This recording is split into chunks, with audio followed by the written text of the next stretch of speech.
Hello everyone and welcome to yet another Cinemateq live stream where I am going to put all of your asses onto the fire because you asked me and you asked oh so nicely. Well, some of you did.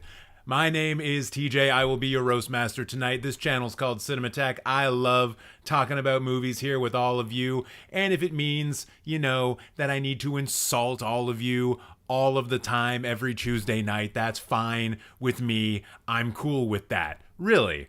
Before we get started, I'm going to say hello to everyone in the chat. Hello, hello, hello. How are you all doing this evening? It's great to see you here.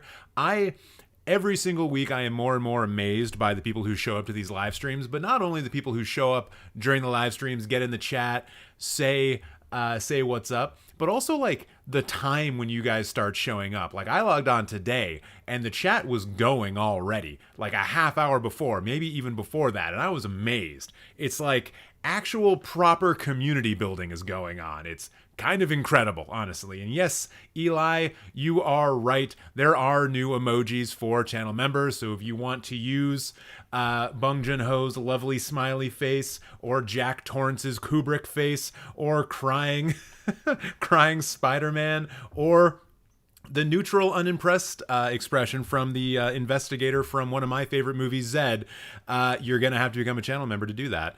So, I guess since Paul is bringing it up, yes, please join the Discord if you haven't yet already. It's another great place to continue talking to all of these lovely people in chat. I think actually most of the people in chat are in the Discord, so that makes a lot of sense. Community, ain't it a great thing? And it's not a bad show.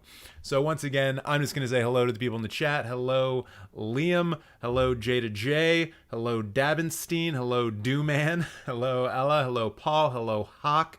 Hawk, I think I got like a short coming out about you in maybe a couple of days. We'll have to see how that goes.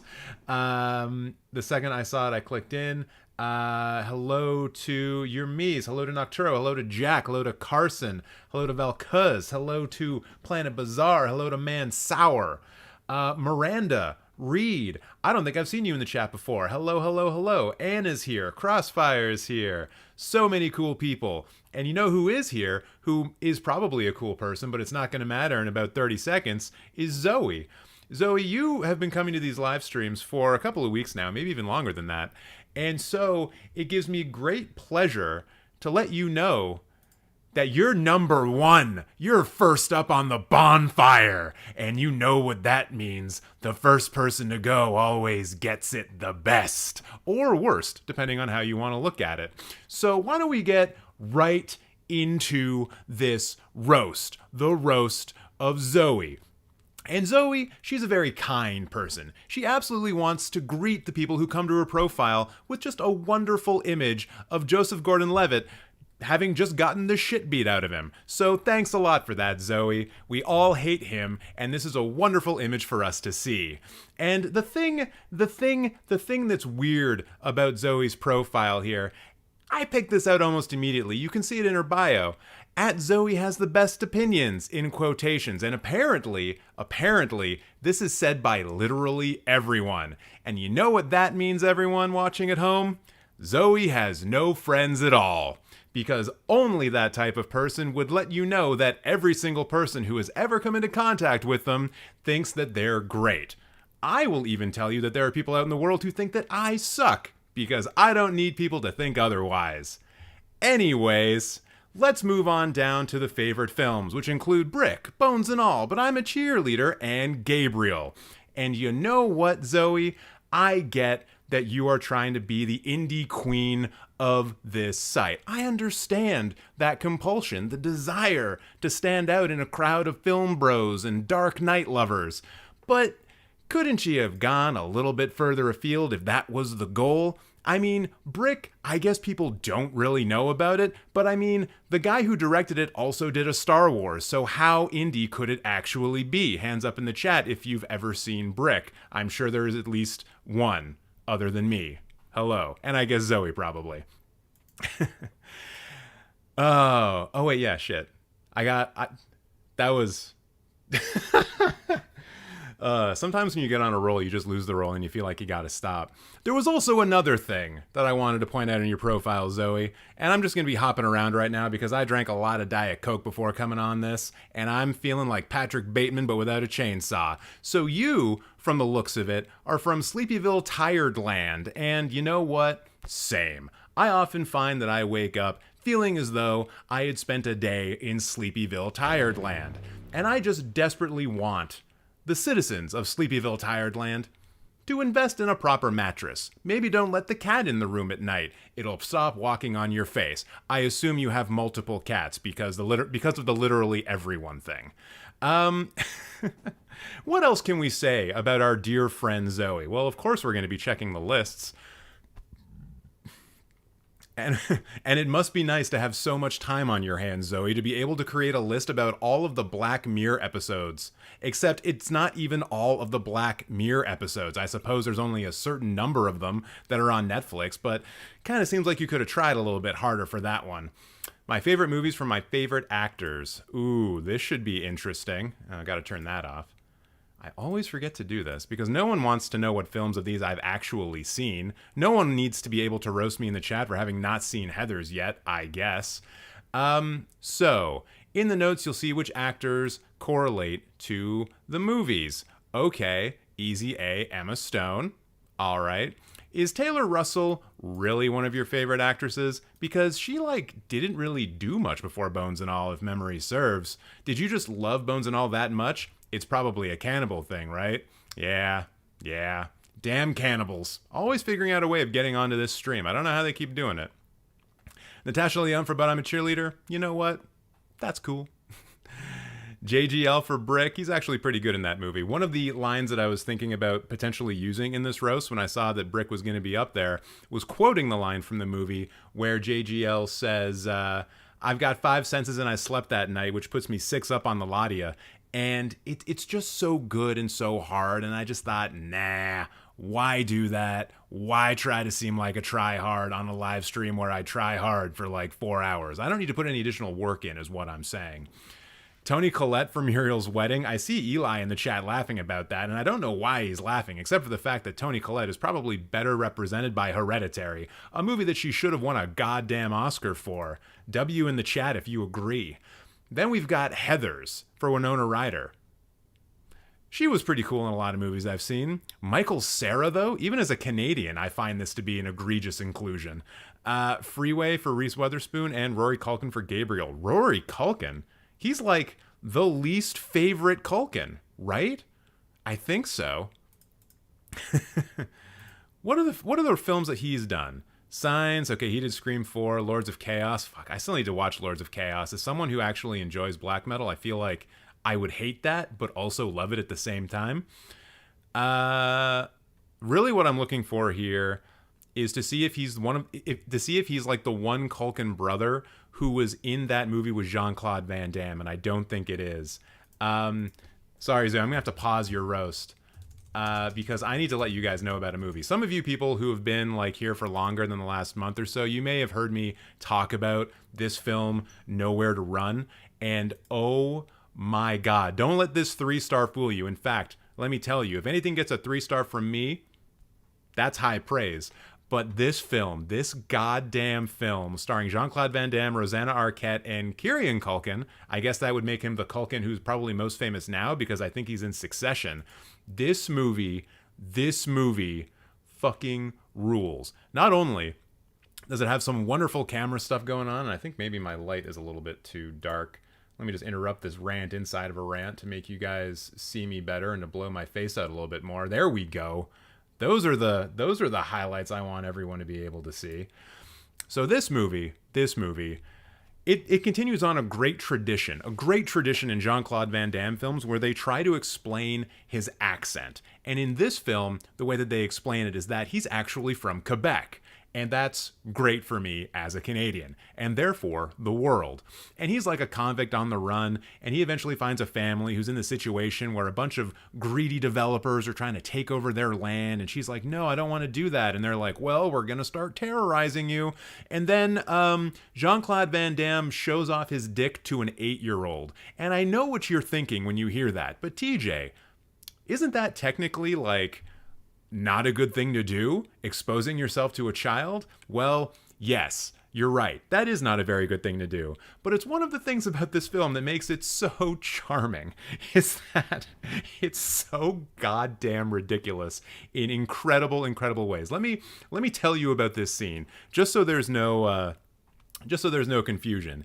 In this scene, convict on the run, Jean-Claude Van Damme, is in a lake. A man-made lake, I believe, but I don't think that matters. He's in a lake, and he is nude, and he's on the run from the police. And so Kieran Culkin, as a little precocious 7-8-year-old, stumbles upon him and is like, "Hey, what are you doing in our lake?" or something like that. And Jean-Claude Van Damme, in his infinite wisdom, decides that he's going to walk threateningly towards this 8-year-old child, thus exposing himself. And the way that they show this is from behind, so you get to see that glorious, glorious Van Damme gluteus maximus.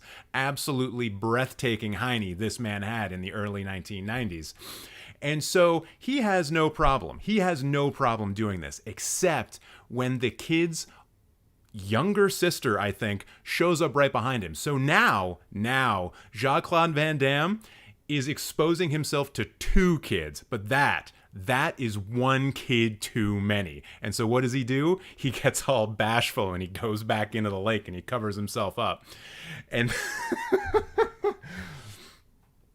and it's honestly an incredible moment in film. So next time someone says to you, "Oh, there's no way that like Blazing Saddles could get made today because everyone's too woke," I want you to look them dead in the eye and say, "Oh yeah? What about that one time Jean-Claude Van Damme showed his dick off to 2 children?"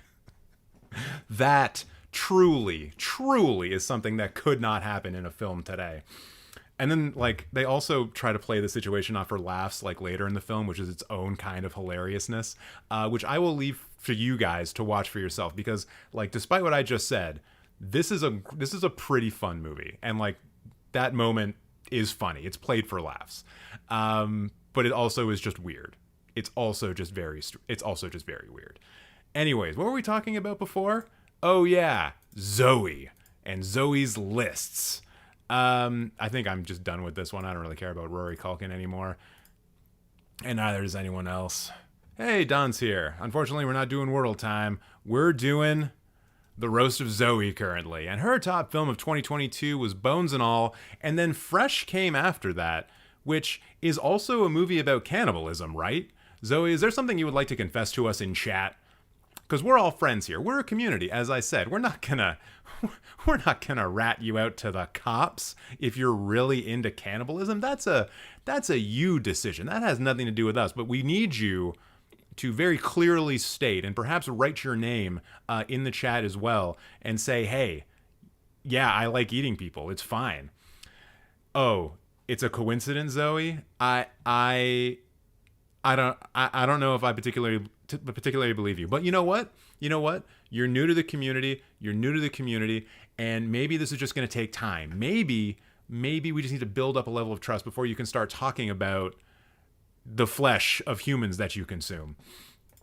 Why is Nope solo? That's a great question, Crossfire. Really, Zoe could be answering these questions all herself. But what's at the very end here? Lightyear. You know what? I'm not going to say that I disagree with that, although I'd probably put... Ooh, that's an interesting question, actually. Lightyear versus Elvis is film that I didn't like the most. When honestly, it's Spirited. Spirited would be dead last for me out of I think everything I saw in 2022, unless I'm forgetting something super egregious that I like stored in a deep dark sub basement of my memory palace.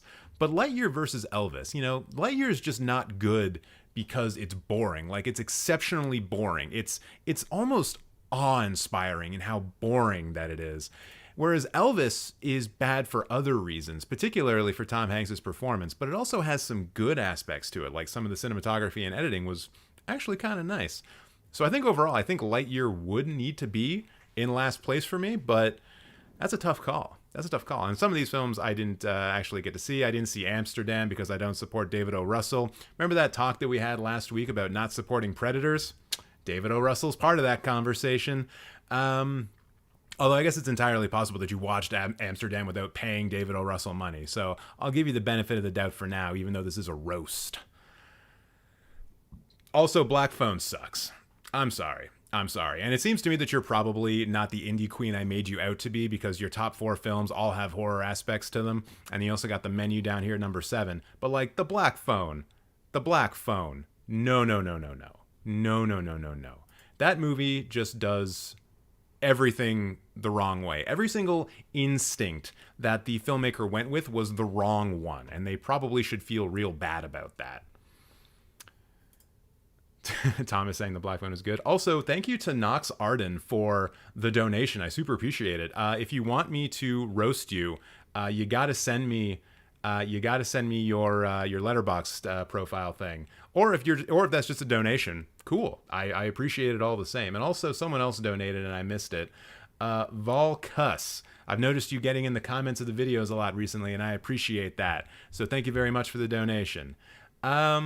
So where do we go from here? I think maybe I just need to look at Zoe's films. And we start at the bottom and then work our way to the top, because I live in Toronto and Drake rules everything around me. No. It's got to be her. It's got to be her ratings. I mean, big red flag right off the bat. The lowest possible score that you've ever given a film is 1.5 stars. And that was for House 4. So House 4 is the worst movie you've ever seen, and nothing gets lower than that?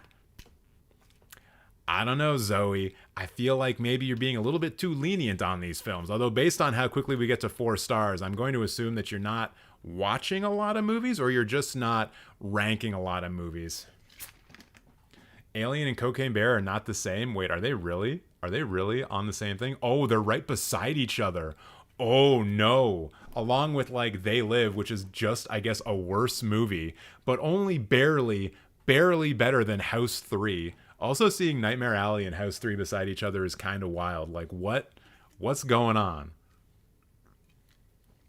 Oh, this beautiful Diet Coke will take me into infinity. Infinity roastings.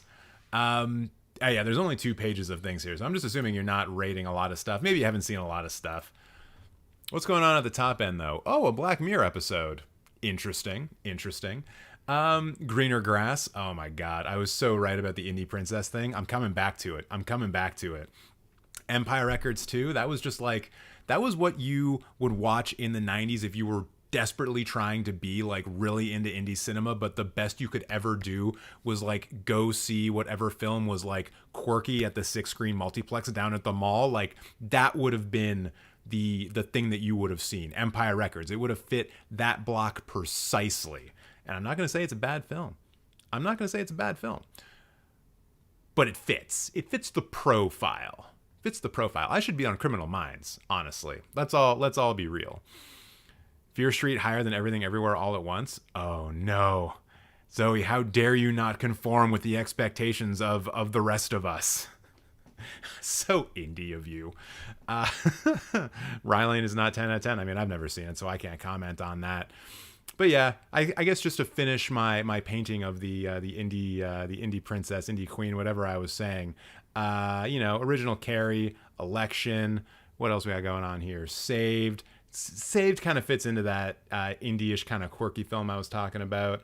A lot of these films kind of do. Breakfast Club, 10 Things I Hate About You. Like, I know those are more Hollywood films, but also, I'm right. And then we have the final, perhaps, Spit in My Face, which, even though I know that I asked you, or rather, you asked me for this roast, I certainly did not ask you to spit in my face by giving Evil Dead Rise 4.5 stars.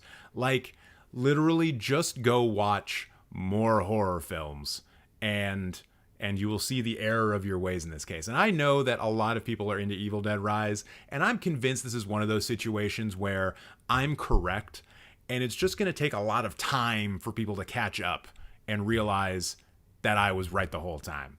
It happens occasionally. In fact, it happens a lot. But yeah, Evil Dead Rise, no. 4.5 stars, no. Just no. No.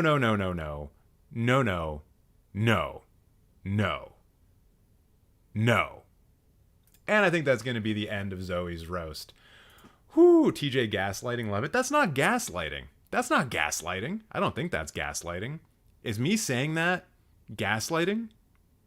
Shit. The title card, though. See, I don't know about the title card for Evil Dead Rise. Like, to me, the only thing in it that even remotely worked for me was like the cheese grater bit. That was fun. That was a cool thing to see. And I know I sound like a sociopath saying that, but like, just a lot of that movie didn't work for me. Everything just felt cheap. And I know they made it. I know they made it for like $0 or like $17 million, and it ended up making like almost $200 million. So we're definitely getting another Evil Dead movie at some point in the future. But man, I just hope they get like not a director who like doesn't know what they're doing or hasn't done a lot to do it. Because I think the person who did Evil Dead Rise, like they didn't bring back Fede Alvarez, unfortunately. That would have been too good. So yeah, it just, I don't know, just felt. Nah, cheese grater was so disappointing. Honestly, saw nothing. Where was the grated skin? You saw a bit of it when they pulled the cheese grater where you could kind of see it flopping around in the grater. I was looking at that grater. I had my eyes on because up until that moment, I was so bored by that movie. Also, those fucking peephole shots. Ugh. Speaking of underwhelming for the trailer, though, the goddamn, what do you call it? The tattoo eye scene. That could have gone a lot better, I think. You know what I wonder? You know, I actually wonder what happened with this movie.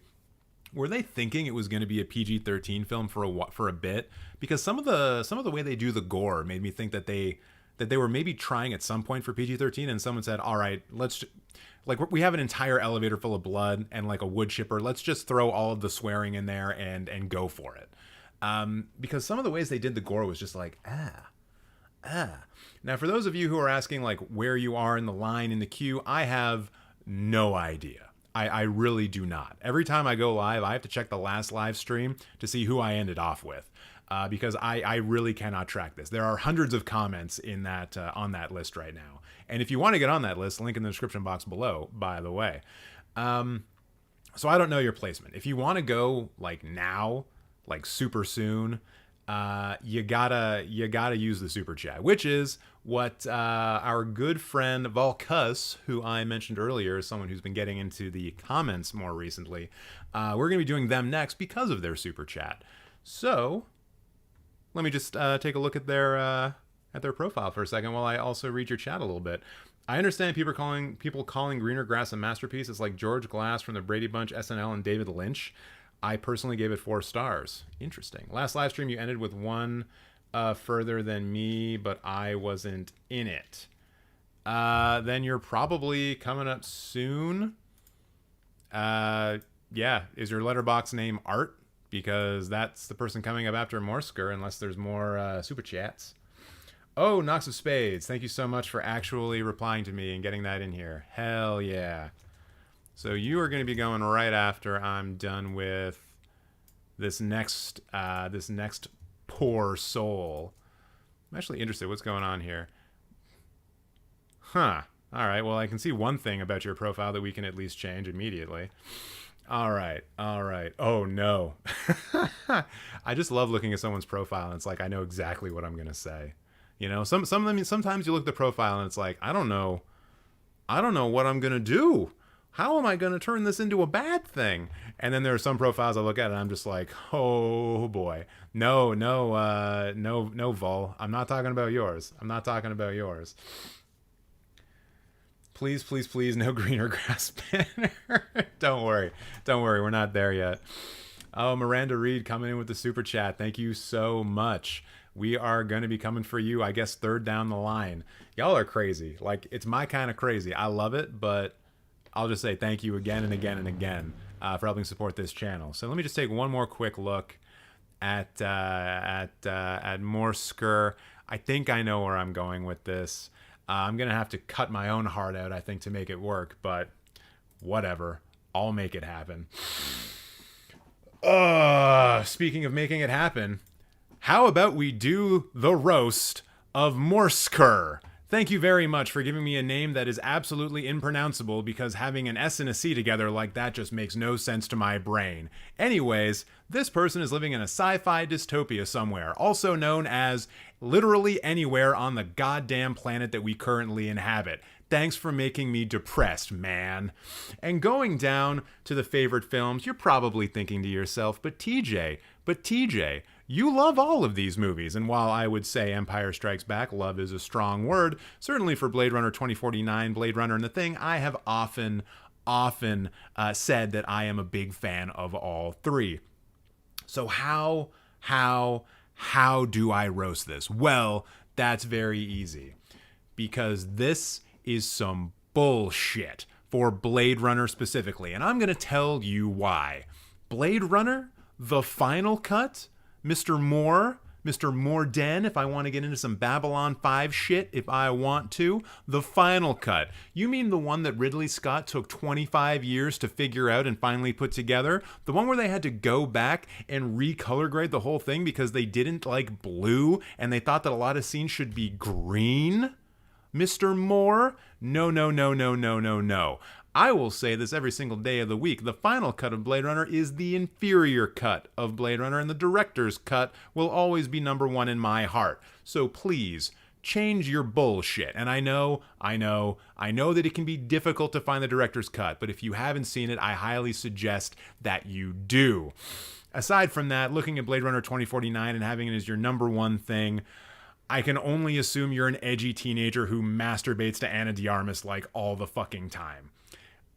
Aside from that, I have no idea why that would be someone's number one film, especially when you have all-timers like Blade Runner and The Thing just right there. Fun fact, actually, and I don't know if anyone here in the chat knows this, did you know that the original Blade Runner and The Thing were released on the exact same day in 1982? That's a goddamn true fact. Was it the best weekend ever in cinema? No, because that version of Blade Runner sucks, because it has Harrison Ford doing all kinds of really bad VO, and no one should ever watch that version. But still, there was a very real chance that on some weekend in 1982, you were walking into a movie theater and seeing one of the best sci-fi films ever made. Incredible.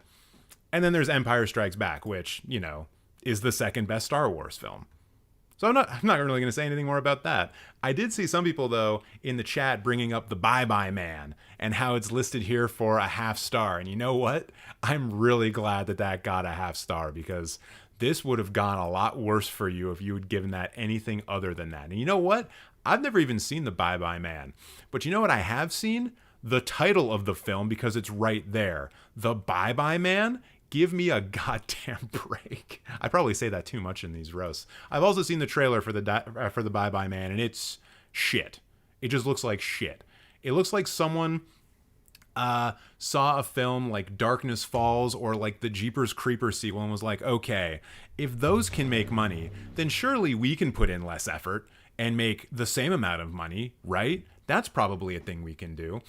Shout out to Defending and Feuding Trading Card Game.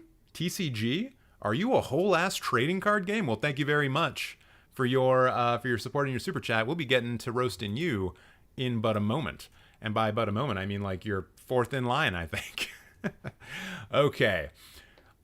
Thing I forgot to do with Mr. Moore here is I forgot to go through their bio, and that's usually gold. So why don't we do that? Maybe there's some hot takes, some big opinions in here we can talk about. Hello there. I like movies and soundtracks for movies, so I review them on here. You review soundtracks for movies on here? Why the fuck would you do that? This website is pretty neat. I have to agree. I have an account dedicated to soundtracks, Score the Scores, very original title, and posters, Posters Posited. Less good name. I also have accounts on Music Board and Backlogged, same username. I make YouTube videos about a lot of things. Well, there's one of your problems right there. You shouldn't be making YouTube videos about a lot of things if you want to grow on the channel. You got to do things about very specific stuff. That's why most of my content is built around insulting people on the internet, because I guess people want me to do that. Very, very strange. Outside of movies, I live for the Halo series until 343 ruined it. Uh-oh. Hashtag Gamergate? Question mark? I don't think Gamergate had anything to do with 343. And TV shows like Star Trek The Bridge and the IT Crowd. By the way, for people in the chat who've seen the IT Crowd, do you pronounce it the IT Crowd or the It Crowd? Also, why haven't you seen one of the best sitcoms ever made? That's another question. Master Chef? Did I say Master Chef or Master Chief? What? Also obsessed with soundtracks and cinematography. Yeah, we get it. You like fucking music, bro. You and everyone else in the world. All right, let's take a look at some of these lists. The IT crowd. That's what I say. That's what I say. And I'm correct. So everyone copy me from now on. Top female antagonist performances. My picks. Yeah, no doubt the 2049's in there. Although I guess that would be for not Joy, but the other one. Fair enough. Fair enough. The Exorcist. Okay, yeah. Nothing really to go on there. Although if this is a ranked, pardon me, if this is a ranked list and you've got Batman Returns dead last, how dare you put Michelle Pfeiffer in a goddamn leather catsuit that far down? What's going on, man? Come on. I don't buy it. The Jurassic franchise ranked? Uh-oh. That could be a good one to look at. Controversial film ratings. Ooh. That's just built for internet content right there. Films I hold a controversial opinion about. I guess we're going to have to read the notes for this one. Oh, you all know where this is going. Star Wars The Last Jedi, half star. Ruh-roh. I mean, I've talked about this over the previous week, so I really don't need to get into it again. I'll just say that I disagree. Spider-Man Far From Home, 1.5 stars. You know what? Not far off. Black Widow, 1 star. Not that far off. No Time to Die is 1.5 stars, dumb and stupid. That's a stupid opinion. And I'll just say it flat out. No Time to Die is one of the few films that's cost $200 million to make, and made in the last like 2 or 3 years, that actually felt like it cost $200 million to make. They like went to locations and shot at locations instead of having James Bond in his last foray out as James Bond be in front of a fucking green screen. So I will always give No Time to Die credit for that. Doctor Sleep is 4.5 stars. That's a lot of stars. But since I have The Shining as like a 5-star film, and you know Doctor Sleep is less than that, we're kind of in agreement. I don't think it's 4.5, but I think it's good. Tron Legacy at 5 stars is silly, but you also said that you're very into music, so I think that's probably why. Oh, and cinematography too. What else can we see here that's... Are these actually now controversial? I don't know. Ad Astra's 5 stars. I mean, if you're going to do Apocalypse Now in space, just call it Apocalypse Now in space. You know what I'm saying? Solo is not great. Ready Player One's not great. Rogue One is a 4-star. I don't think is that controversial. Matrix Revolutions is a 7-star. Yeah, that's pretty controversial. Even though I think I personally prefer Revolutions over Reloaded, and I think I might be the only person in the world who said that out loud. I just watched Portrait of a Lady on Fire, and I don't get the hype personally. What? It's real good. Ex Machina is a 3-star. That's way too low. Get Out is a 3-star. Way too low. 3-star on La La Land. Too high, probably. And then is there anything else here that we should look at, or should we just go right to the films? Oh, there's too many lists. There's too many goddamn lists. So we're just going to go right to the films, right to Mr. Moore's list. We're going to see what's going on here. Lowest first. Of course, it's got to be Last Jedi, because this website fucking hates me and it wants me to be angry all of the time. Although I guess that could also be your guys' fault for continually shitting on a movie that I think is alright. Although seeing Wonder Woman 1984 right there kind of just lets me know that you don't have good taste at all. Because to think that these two films are on the same level is ludicrous. 1984 is dog shit. And I'm not only saying that because, like, there's probably some kind of sexual assault happening in, like, most of the film because of the way they use, like, that one, like, Chris Pine is, like, using that one dude as, like, a meat suit, basically. Like, it's real fucking weird in that case. But it's just a poorly made film beyond that. Also, shout out to Thomas Howley for the super chat. The paid roasting line is filling up fast, too. I don't know how I'm going to get through all of this. It's just so wild to me. Catwoman from 2004. Halle Berry. Shark Tale. Dragon Ball Evolution. All on the same level as The Last Jedi, I guess. Makes no goddamn sense to me. Fucking Samurai Cop and Last Jedi. The Room and The Last Jedi. I don't get it. I don't get it at all. Make it make sense. Are there any other, like, standout, actually good films here on this first page? I don't see it. I don't think so. Quantumania is a 0.5 star. That's pretty good. It's lower than what I put it. I think it's still worth a little bit more than that. Surprised Catwoman doesn't have a half star and a heart. I see where you're coming from. Coming from. Okay, what's on the top end of this list? What are all the 5 stars? Oh boy, there's lots of 5 stars. How far do we have to get? Okay. It's only 1.5 pages of 5 stars, so at least they're a tiny bit selective. That's always good to see. So what's going on here? Dirty Harry Drive. Yo, I bet this Vol guy, he's real tough. Because he's watching all the real tough guy movies. You know what I'm saying? What's this one? 12 Angry Men? Oh, yeah. Real tough shit going on there. Best of Both Worlds, Jean-Luc Picard being real tough as a Borg. You know it. Ooh, Watchmen. Ultimate tough guy movie. Have you ever unironically said to someone in the real world, no, you're trapped in here with me? I bet you have. What else we got going on here? Yeah, Saving Private Ryan, The Big Short, Joker. My God. It's like a paint by numbers for being an incel. Everything Everywhere All at Once. Okay, never mind. I take it back. You've just redeemed yourself. The Exorcist. Yeah, it's good shit. I like how you've got Duck Amuck here, actually. That's like a pretty incredible cartoon. Both Terminators. Is there anything here that I disagree with? Anything here that I think is like improperly placed here? Wait, is that anything other than the first? Yeah, that's not the first Pirates of the Caribbean. That's just wrong. The only Pirates of the Caribbean movie worth anything is the first one. Everything else after that is like a 2.5 or lower, like without even a question. There's just nothing good about them.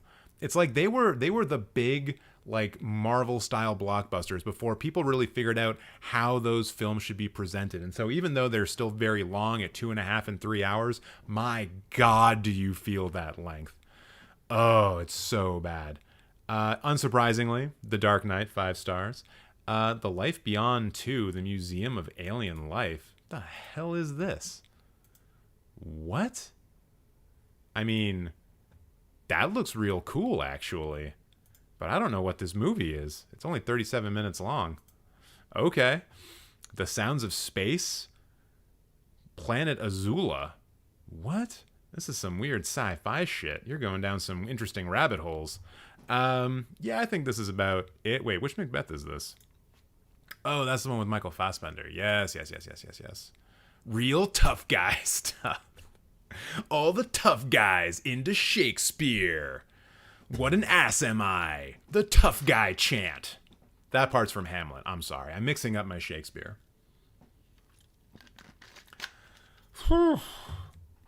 Also, shout out for having Tintin in here. Because these actually, I guess, would count as movies. No, wait. They're not 23 minutes long. These were all... Tintin was like doing event television way back in the day. Yeah, Tintin's sick, though. And I'm not saying that because I look like Tintin, kind of, or I dressed up like Tintin for Halloween. I'm not saying it for that reason. Although that was like my best Halloween costume of all time. And I think with that admission of my Halloween costume, we can end the roast of Mr. Morden, Mr. Murr, Vol, whatever I'm supposed to be calling you. Thank you very much for donating. Thank you very much for allowing me to roast you, and I hope that was to your liking. So let me just look at this next one. Didn't I figure out? Oh, yeah. Yeah, I think I already got where I want to go with that. TJ is The Social Network, the best Fincher film. No, I don't think it is. It's a little... The thing that I really like about Fincher's films is that they can be very exact and very deliberate, but I think his best films are the ones that are a little bit messy. Or at least those are the ones that I prefer. And I think that The Social Network is too exact. It's way too exact for my liking. So I will always prefer a film like Seven because it feels a little bit messier to me. Same thing with like Alien 3 or Gone Girl. Also feels like a bit of a messy movie, not as exact. And then when you look at another film like Girl with the Dragon Tattoo, even though that is, more in the realm of what you may consider like a messier narrative, they're going to metal bars and there's tattoos and rape and things like that. It as well, I think, is a very exact film. But yeah, I don't know. I just think that Social Network is too exact for my likings. I need things to be a little bit messy. Okay. So let me just queue up the people who kindly donated. We think we got 3 in the span of the last like 5 minutes. Ridiculous. MirandaNReed, probably not Miranda from Impression Blend. That would just be ridiculous. Wait, YouTube. Why did I go to YouTube? I didn't want to do that. I wanted to go to Letterboxd.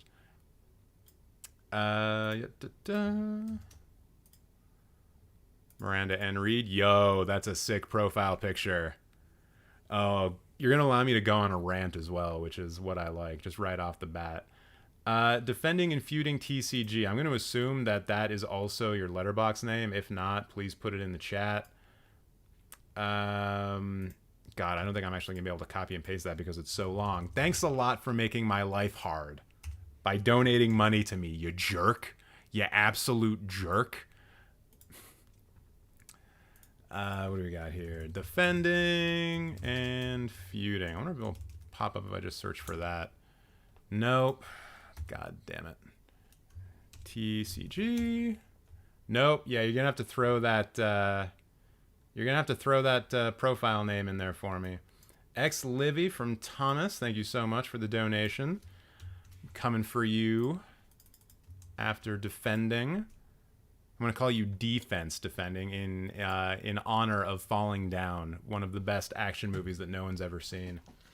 Is there a way to see a list of all the profiles already roasted? Not really. You can go to the list itself, and like I basically do it in order, so... the first person who was roasted today was Zoe. So if you can find Zoe, then you'll know everything that went before. But then people who are like ahead of the line, they like you're not going to know about them. Or the people who like super chatted to get at the head of the line, you're not going to know about them. It's not. Oh, okay, there we go. Thank you for the actual proper account name. Got to be able to roast you appropriately. It wouldn't make sense if I like roasted somebody else and it wasn't you. Although, you know what? You know, it did happen last week. For the people who missed it, a couple of people donated and had me do what were essentially assassination roastings on some prominent YouTubers, Karsten Runquist and Trin. So, I mean, if you want to do that, you can do that as well. I'm not opposed to it, and it probably makes for good content at some point. Do you read Android's Dream of Electric Sheep? Yes, I have read it. And I actually talk about it in a video that's coming out in not too long a time. Excuse me. When I saw the poster, it reminded me of Dale from King of the Hill. I don't know what that's in reference to.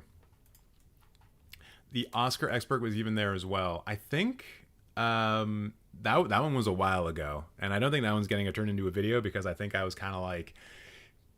iffy on like if I should roast them, if I should go super hard, if their audience would like clip it and take it out of context and come for me and potentially like the community as well, and I don't want that to happen. But I think, you know, with the Trin and the Karsten ones, I said enough in the actual roastings that I can leave the shit in so like they know it's a joke and to try to not be offended by it. Got Dune and Annihilation trilogy to read up next. The first book of Annihilation's super good, and like I've read the first Dune as well, and it's super good. I tried reading book 2 of Annihilation, and that just didn't work for me. The video for the Trin and Karsten roast is not a huge, like it's kind of evergreen content, so it's not in a huge rush. So it's kind of like it's going to be dependent on things that are what I think to be time sensitive. Like today, I had a short come out that was Dungeons and Dragons related, and that hit VOD today. So that's why that came out today. So yeah, I don't know. Maybe next week. I'm hoping next week, but we'll see how it lands. If I'm just spitting gold this whole time for this live stream, I'm gonna cut this live stream to shit and release that as content. But yeah, those will be coming out soon. All right. So, what's up, Tim? Great to have you here. If you haven't seen the new D&D movie, please do. Yeah, I agree. All right. So what are we going to do here? What are we going to do here with Noxofspades? I already said I knew what I was going to do, but now I need to figure out like the what is it. Or maybe I shouldn't. Maybe I should just go for the goddamn jugular on the fly like I do so many times before, and it usually turns out okay. So, there we go. I got it back. And with that, let's move on to the Roast of Noxofspades. Someone who somehow, in the age of social media, has managed to create a social media account that has 0 followers and is following no one. You are, up until this exact second, a complete fucking anomaly. And you know what? I'm sorry, Noxofspades, because there's a bunch of people in this chat right now that are gonna follow you, and they're gonna be your friends, and I know you're gonna hate that. But at least, maybe, when that happens, you'll be able to increase the roster of thighs that you can be in between. And no, that's not me slut shaming. That's me responding to the place that she says that she is in right now, in between someone's thighs. Wonderful. You're not going to make me blush because, just like the Hulk, I'm always blushing. Although it seems here that you might be blushing in this. I don't know. Maybe that's going on there. It's hard to say. Great profile picture, by the way. But that is beside the point, because now we go down into the favorite films. Nox, I really want to call you Nos and make like a Fast and the Furious joke, but I can't because you didn't do it. I just had a brain fart actually about that. So I guess first of all, we've got John Q, a Denzel Washington movie that no one cares about, and that's an interesting thing to have in your top 4. When did this movie even come out? 2002? I remember seeing shitty trailers for this ahead of, at the top of VHS tapes that I was renting. That shows you just how old it is. Wait, this is directed by Nick Cassavetes? Oh, wait. That's the shitty Cassavetes. Right. And then we have Stormy Night, an animated film that I've never goddamn heard of from 2005. What is this even all about? Started off like Fox and the Hound, okay? Ended up being queer retelling of Romeo and Juliet, a pleasant surprise. Well, now I feel bad saying bad things about it. Oh, wait, it was directed by the person who did the Street Fighter II animated movie? The guy who desperately wanted to show Chun-Li naked after fighting Vega in a shower. That guy directed a queer retelling of Romeo and Juliet using a goddamn goat and a wolf? Japan rules. What else we got going on here? Brokeback Mountain? Cool. And A Monster Calls, which is a movie that I, once again, haven't seen. And you know what, Nox? I would love to be able to roast this top 4 more, but you have already said that you have lists that I need to look at. And oh boy, do I want to look at them. But first we're going to go with the bio. And thank you for including your pronouns, by the way. I appreciate that. Because, you know, I hate misgendering people when I'm absolutely destroying them with the fire from inside my belly. And it seems here, according to your bio, that you are madly in love with Heath Ledger, which, you know, depending on the context, could be a bad thing. If you were a super Dark Knight stan, I'd be a little bit worried. But based on what you have on here so far, I'm less worried. Let's see what else you have to say on that matter. When he told homophobes their opinion was immature, boring, and old, he had my curiosity. Good on Heath Ledger for that. When he turned down performing at the Oscars, refusing to joke about Brokeback Mountain, he had my attention. Good on him for that. That's pretty sick. Just watched more interviews, kept watching his movies, and love blossomed. He's been dead for 15 years, and it still feels surreal he is gone. You know what, Nox? I don't really have a funny thing to say about that, but I do, and I'm going to bring it back to non-roasting area because TJ's got a bit of a story for you. If you guys are old enough, and I know I certainly am, I can easily tell people where I was on 9/11, right? And you know what else I can do that for?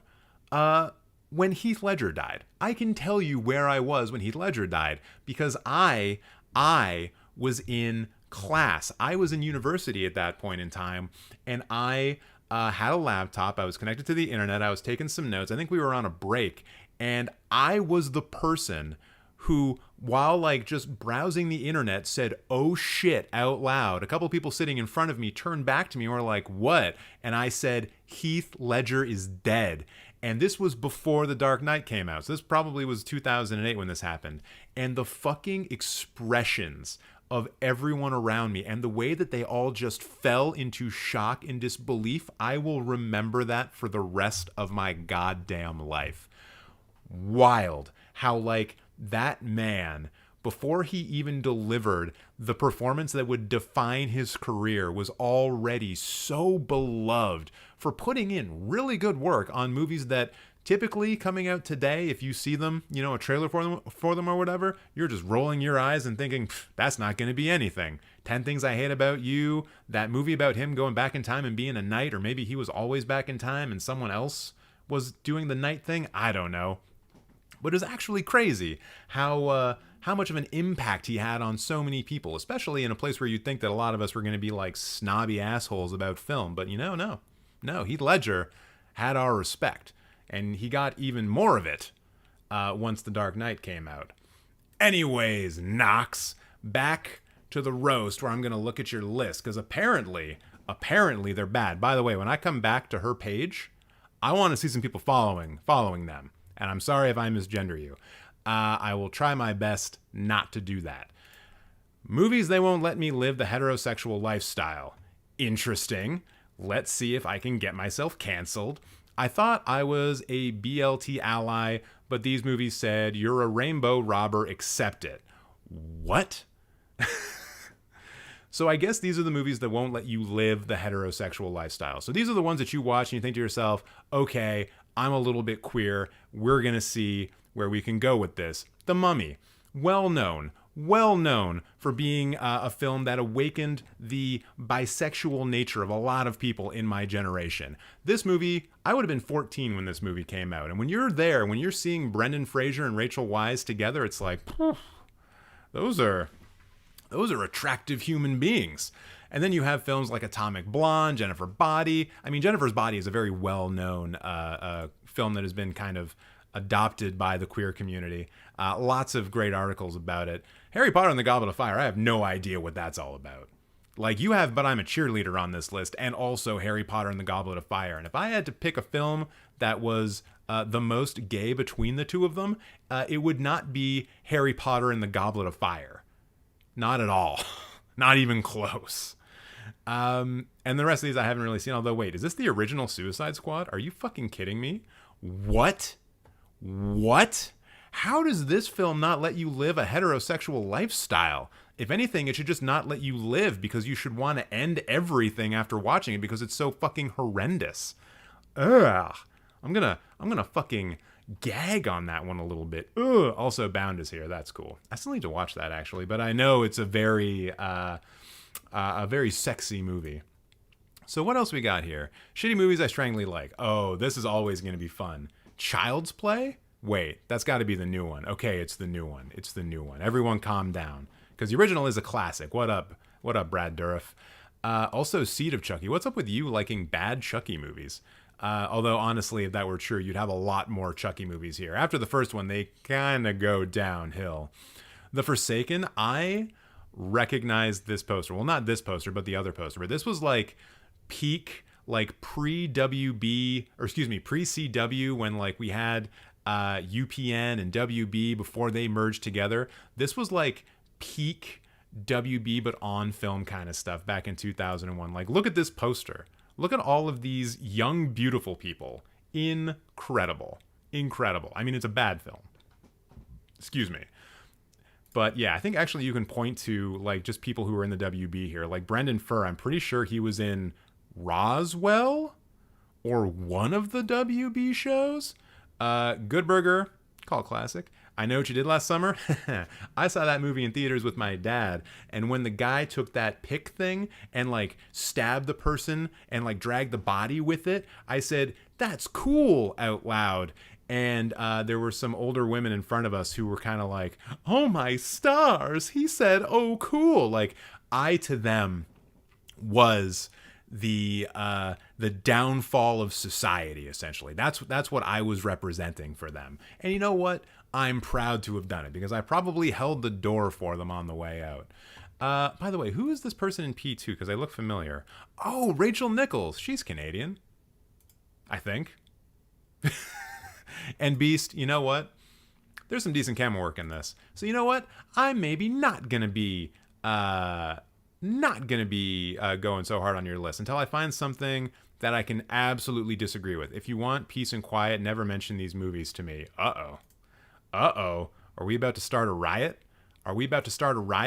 Ooh, Call Me By Your Name. Cannibals getting strong representation today.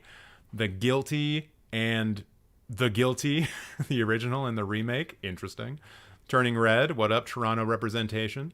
The Mummy Returns, bad sequel. I will always say it's a bad sequel. Although it is a movie where people have to go find things, and then that leads them to places that contain new things that allow them to find new places. One of my favorite genres of movie ever. And you know what? I don't think I do want to hear you go on and on and on about Shrek 2, so maybe I'm just going to back right the fuck out of this. My Birth Control. Oh, what? When I feel like caving to societal pressure, I remember these films. Okay. So these are the films that are making you say to yourself, children are a bad idea. And you know what? With The Omen, I get it. It's Damien. It's the son of Satan. And while I think Satan's a cool guy, his kid's kind of a prick. Eden Lake I've never seen. Wonka, no idea. Although that's the Timothée Chalamet one, isn't it? So that's like not even out yet. Don't know why that's there. Which one is this? Oh, Orphan. Oh, Rosemary's Baby. Yeah, that's definitely going to make you not want to have kids. Also gives Satanic Cults a bad rap, which is too bad. Goodnight Mommy, I watched that one recently. That, yeah, those kids are kind of terrifying in that. Although the mother could have maybe acted a little less suspicious, you know? Although we shouldn't be victim blaming. Better Watch Out, no idea. The Purge, yeah, kids are terrible. I think that's actually a pretty good list to convince you to never have children. PTSD-friendly Halloween list. That just sounds boring to me. When I want spooky, thrilling experience, but my PTSD symptoms are hard to deal with, so these movies are easy to watch when I'm jumpy AF and I'm mentally frail. Fear Street 1994. Someone's head gets put through a bread slicer. That's fine for you? What? I don't know. I don't agree with that. I don't really agree with that one. Ready or Not is dope though. What else we got? Oh, You're Next. Yo, someone runs into a wire and it's really hard to watch. Damien was just a little mischievous, rambunctious kid. Yeah. All right. Got a couple of Damien fans in the audience. What up? Damien, number one in our hearts. The Gingerbread Man. Wait a minute. What the fuck is this? Gary Busey is the Gingerbread Man? No way. Did I just find it? Did I just find the best movie ever fucking made? Holy shit. Look at this. They kind of try to make it look like it's Gary Busey's face. Oh my god.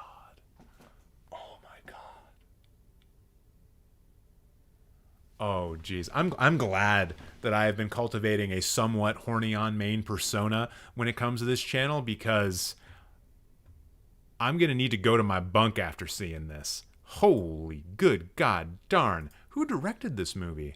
Oh, yes, the director of Trancers? Demon Master? Dr. Mordred? Oh, this is gonna be fantastic. Oh, they even came back for fucking Trancers 2. Dude. Gingerbread Man versus the Evil Bong! Tell me that Gary Busey does the voice for this. Tell me he comes back. Oh, he doesn't. My God, how bad does a movie have to be for Gary Busey to turn it down? Wait, is Gary Busey dead? Is Gary Busey still alive? Yeah, okay, he's still going. Whew.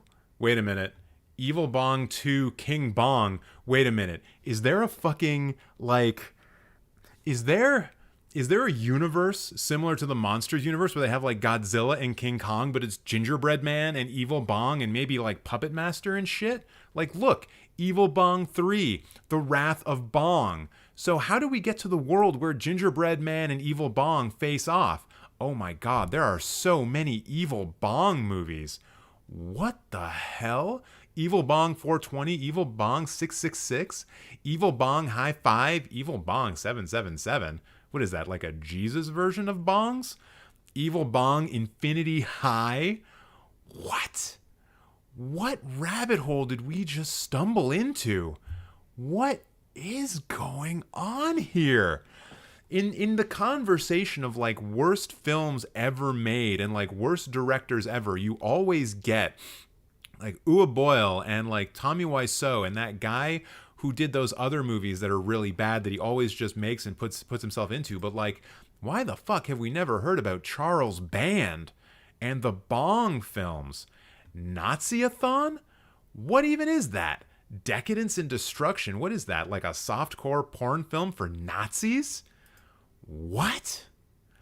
Bad to the Bong, 16 Years of Evil Bong? They even made goddamn documentaries about the Bong.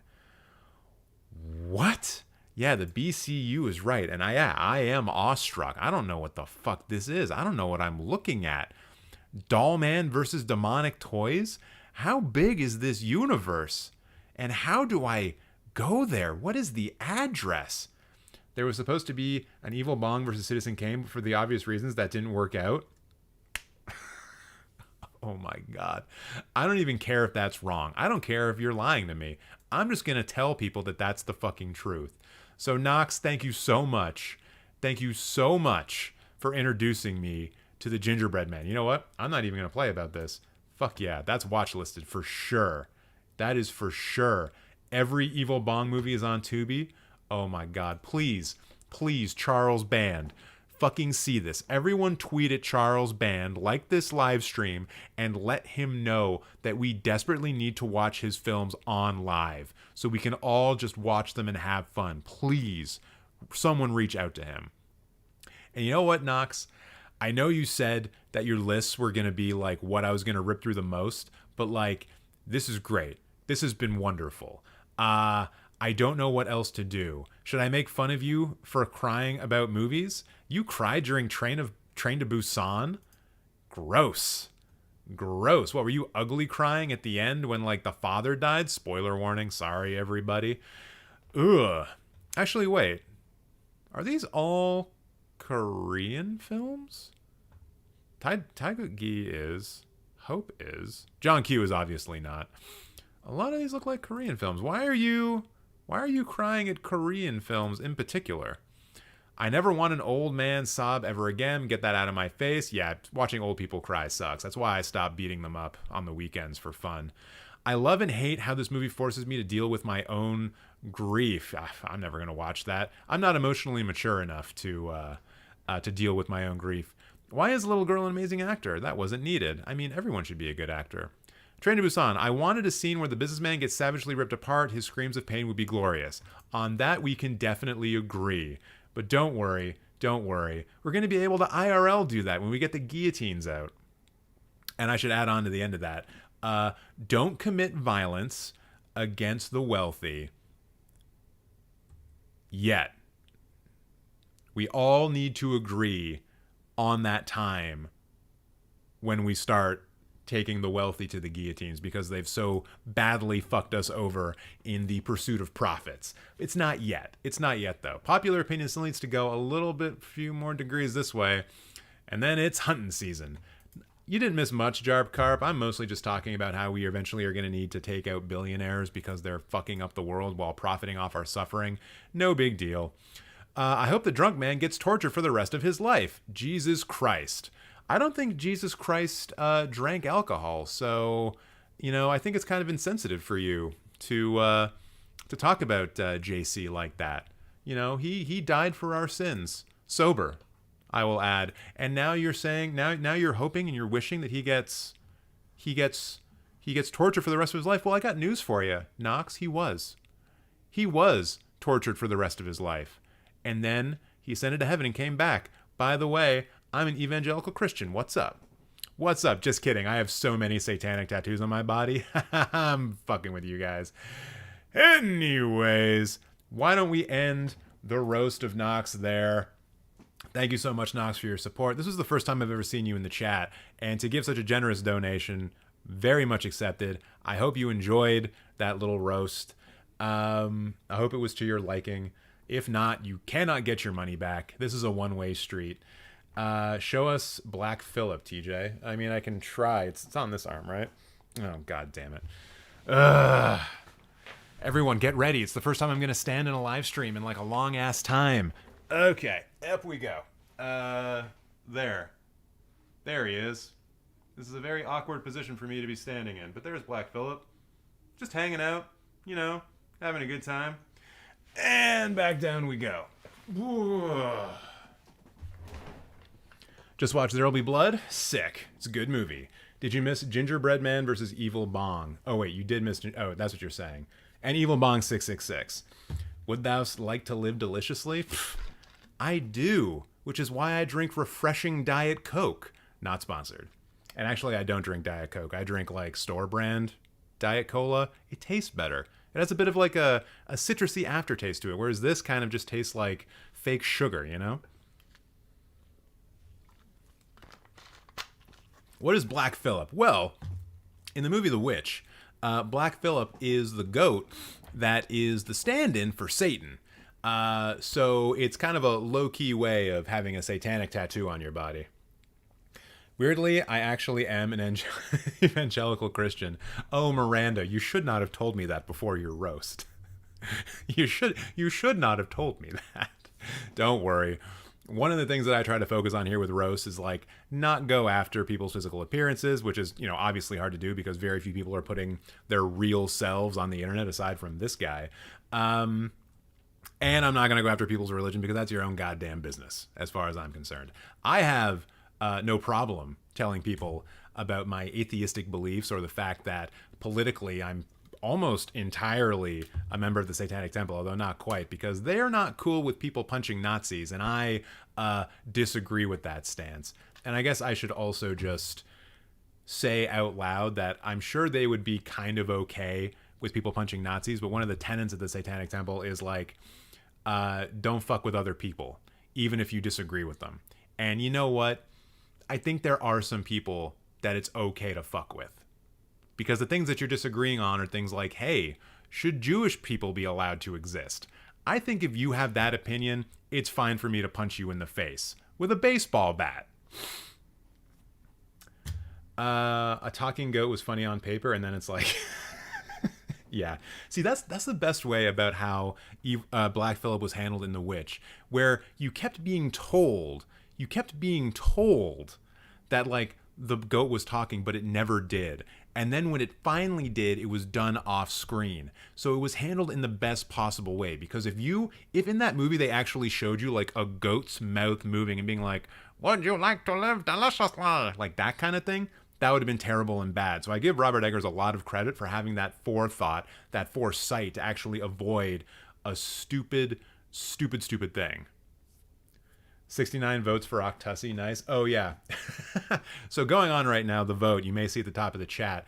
Last week, if you missed it, the story of the Octussi was born, which is an octopus pussy, very similar to what Hassan Piker often talks about when he talks about the cussy existing in the Cars universe, the car pussy. And so people were asking earlier on in the stream if we could have an Octussi emote, an emoji. And I'm putting it to a vote because I'm sure there's going to be people out there who do not constantly want to see an artist's rendition of an Octussi showing up in the live chat. So I'm letting people decide. It's a yes or no vote. You tell me. Although right now, yes is very much in the lead. Okay, back to the roasting. Okay. I mean, I have something that I can rant about in this one, so that's good. That's good.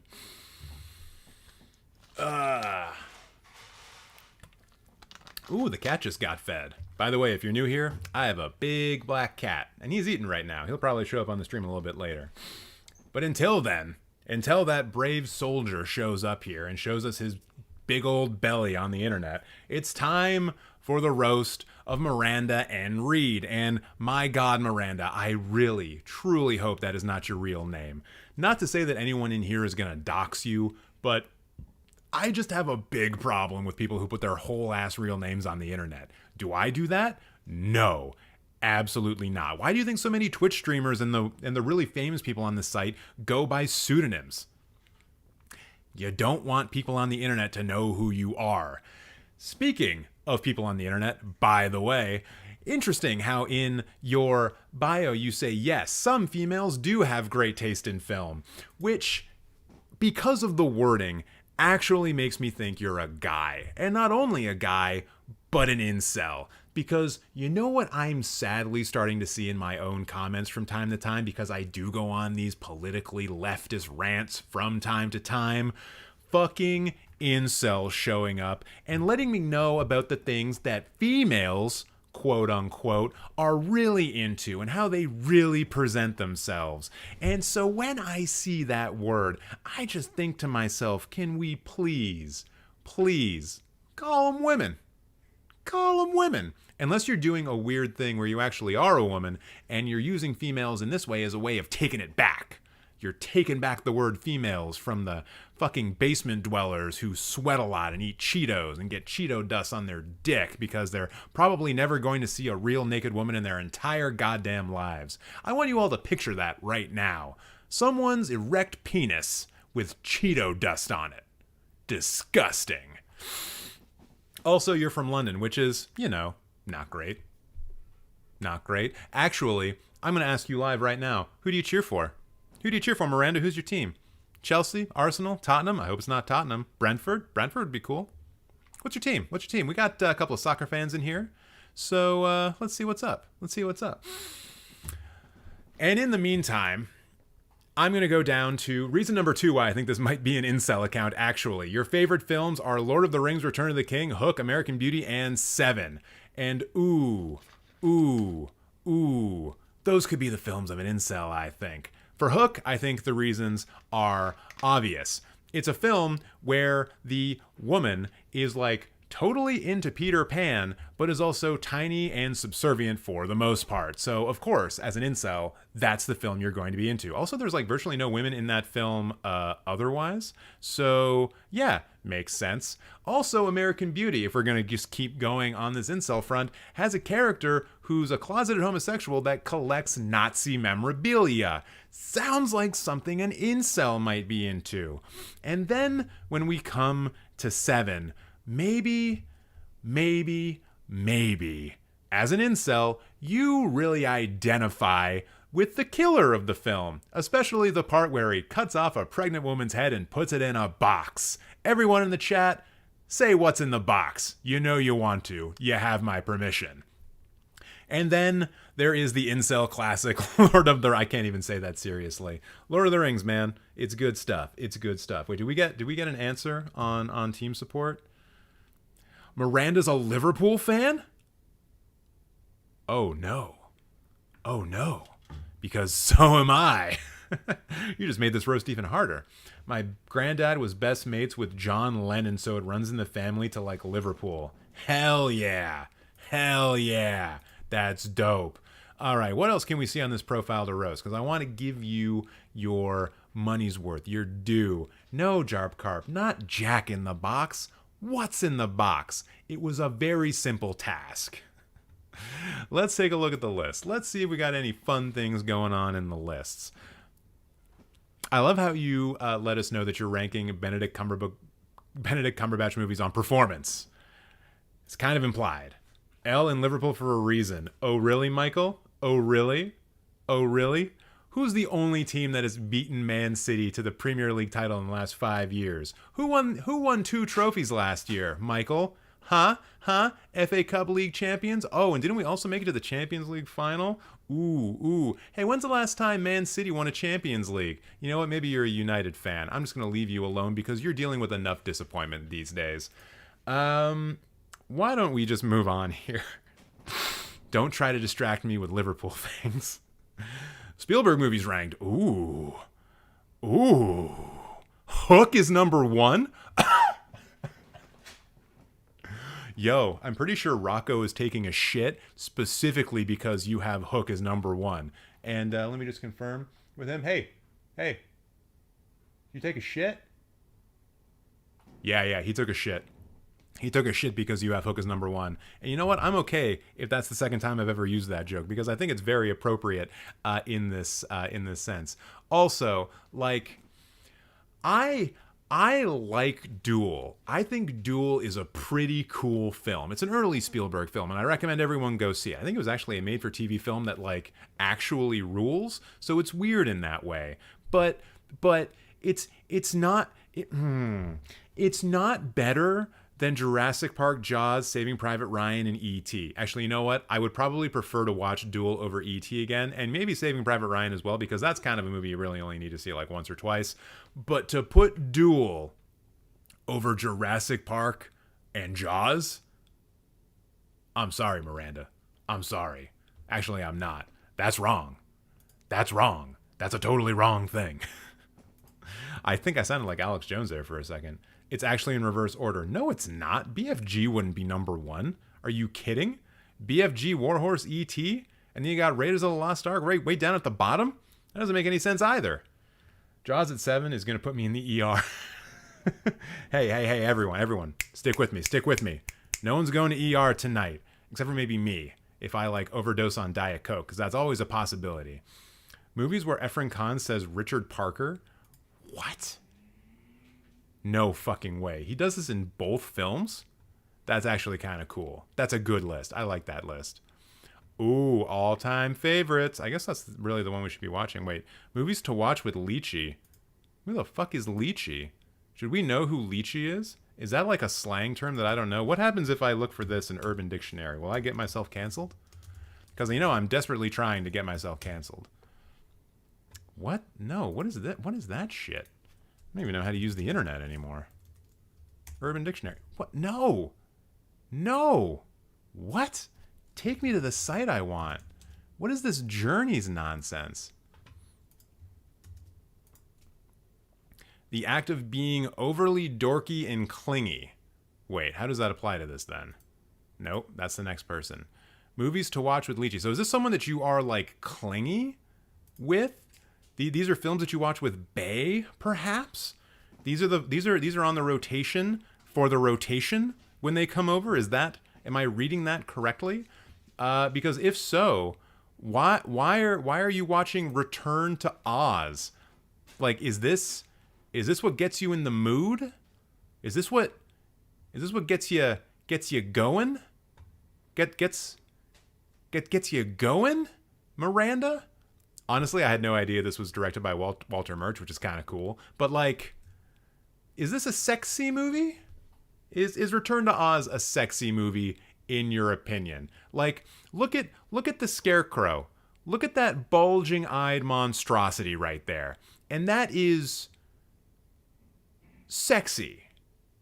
Look at her comment. Wait, what? What comment? Comment on what? Oh, wait, does she have a review here? Wait, what are you talking about?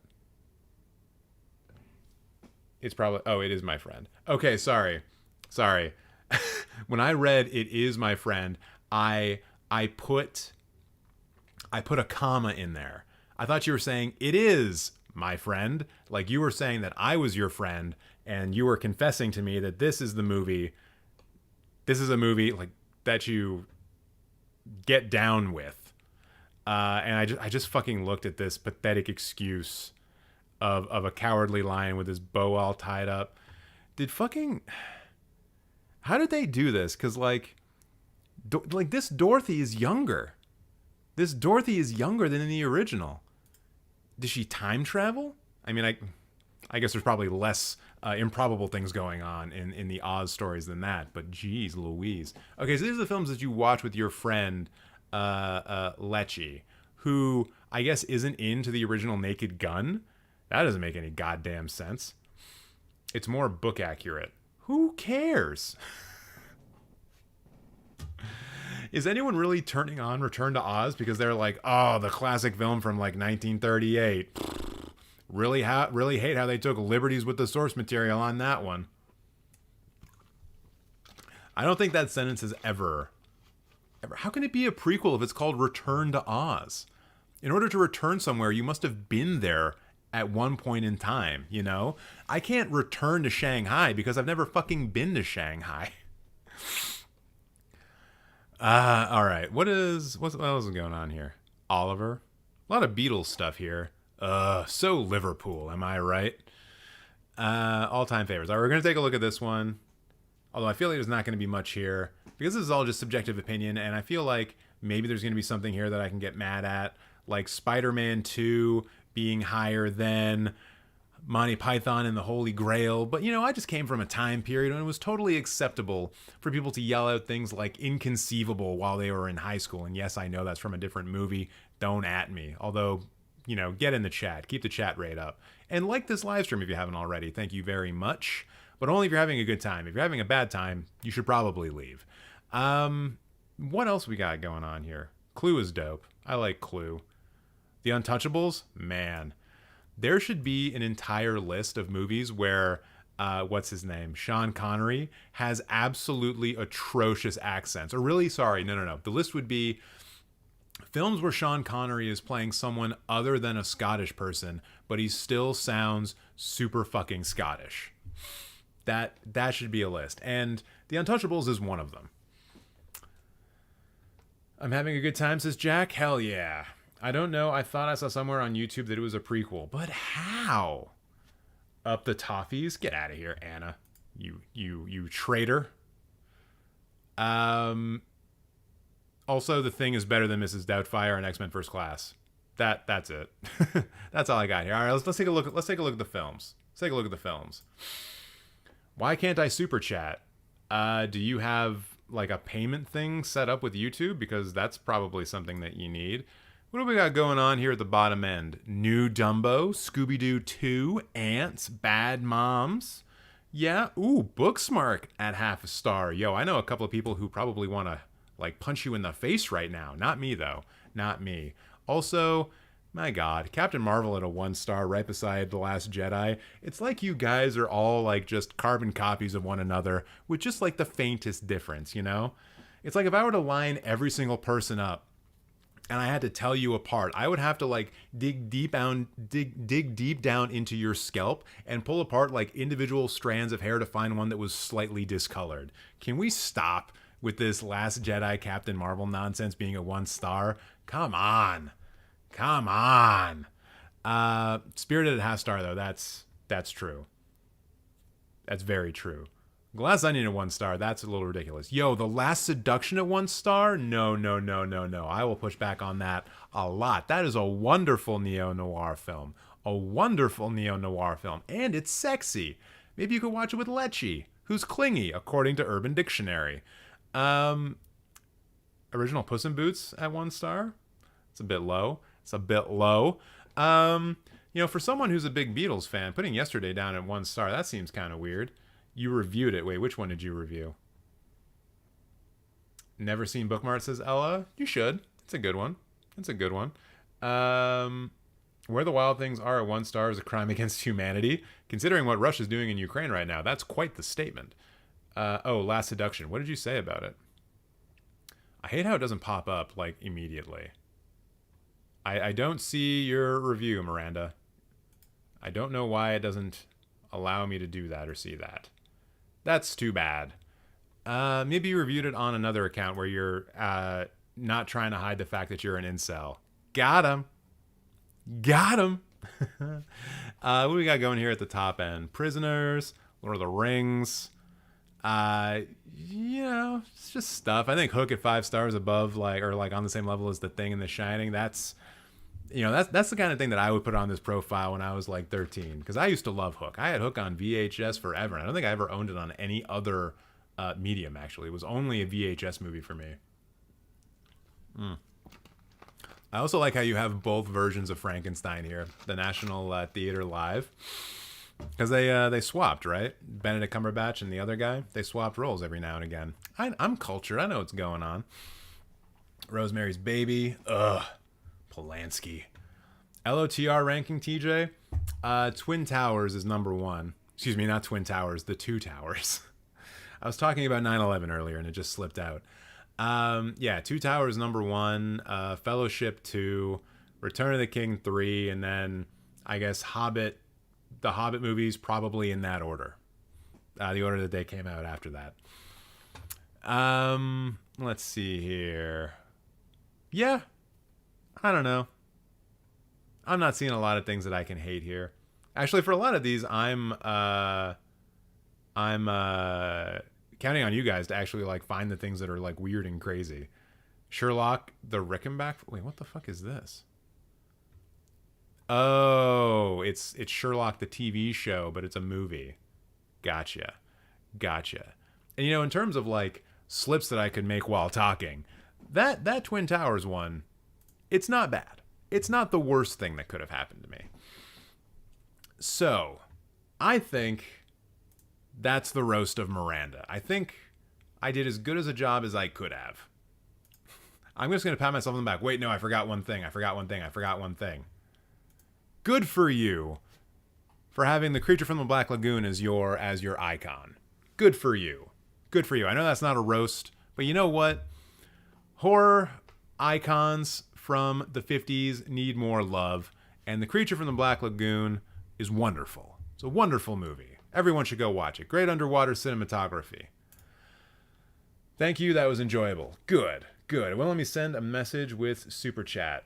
If you just want to do the Super Chat and then you can just tell me your Letterboxd profile in chat, then that's fine. Okay. Let's go back to this.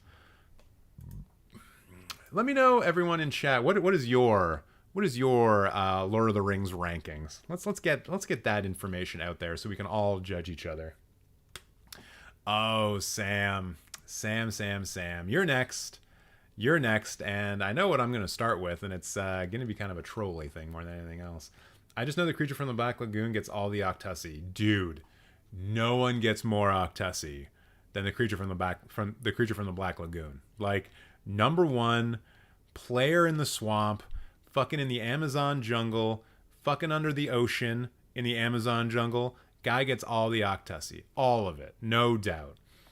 Big is a gross movie to me. A man with the literal mind of a child with adult women. Guess it's legal because it's magic, but man, weird. I mean, yeah. It's kind of like there's a YouTuber who has a video on this trope called Born Hot Yesterday, I think is the YouTube video, if you can find it. And what it tends to look at more is films like The Fifth Element, where Mila Jovovich's character is like hot, but she's like 2 days old.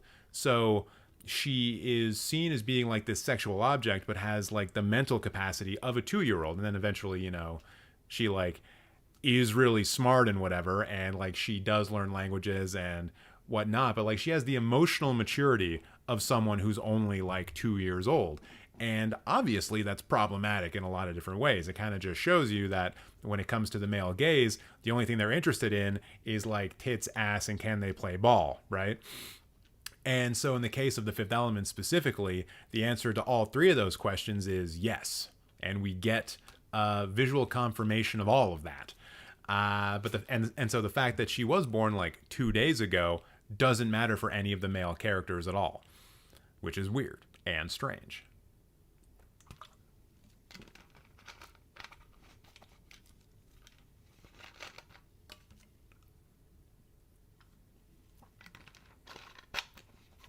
Gonna give a quick shout out to Brent popping in with the Pearl of Wisdom. I don't know Lord of the Rings ranking, but I do know there's only one return, and it ain't of the king, it's of the Jedi. And I wonder if we are now on a streak of live streams where Jay and Silent Bob Strike Back is explicitly referenced in the chat. If not, we should be on one. Okay, let me just see what's going on here with this person.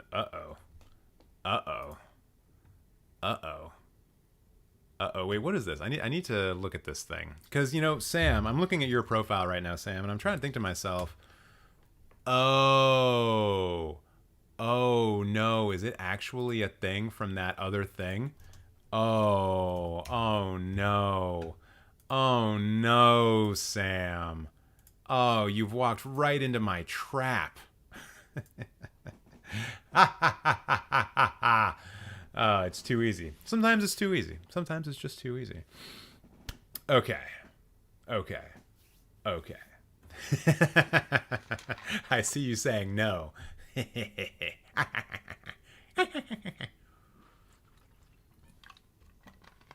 Pop Culture Detective is a channel you're referring to. The video is called Born Sexy Yesterday. Thank you. Yes, that's what I was talking about.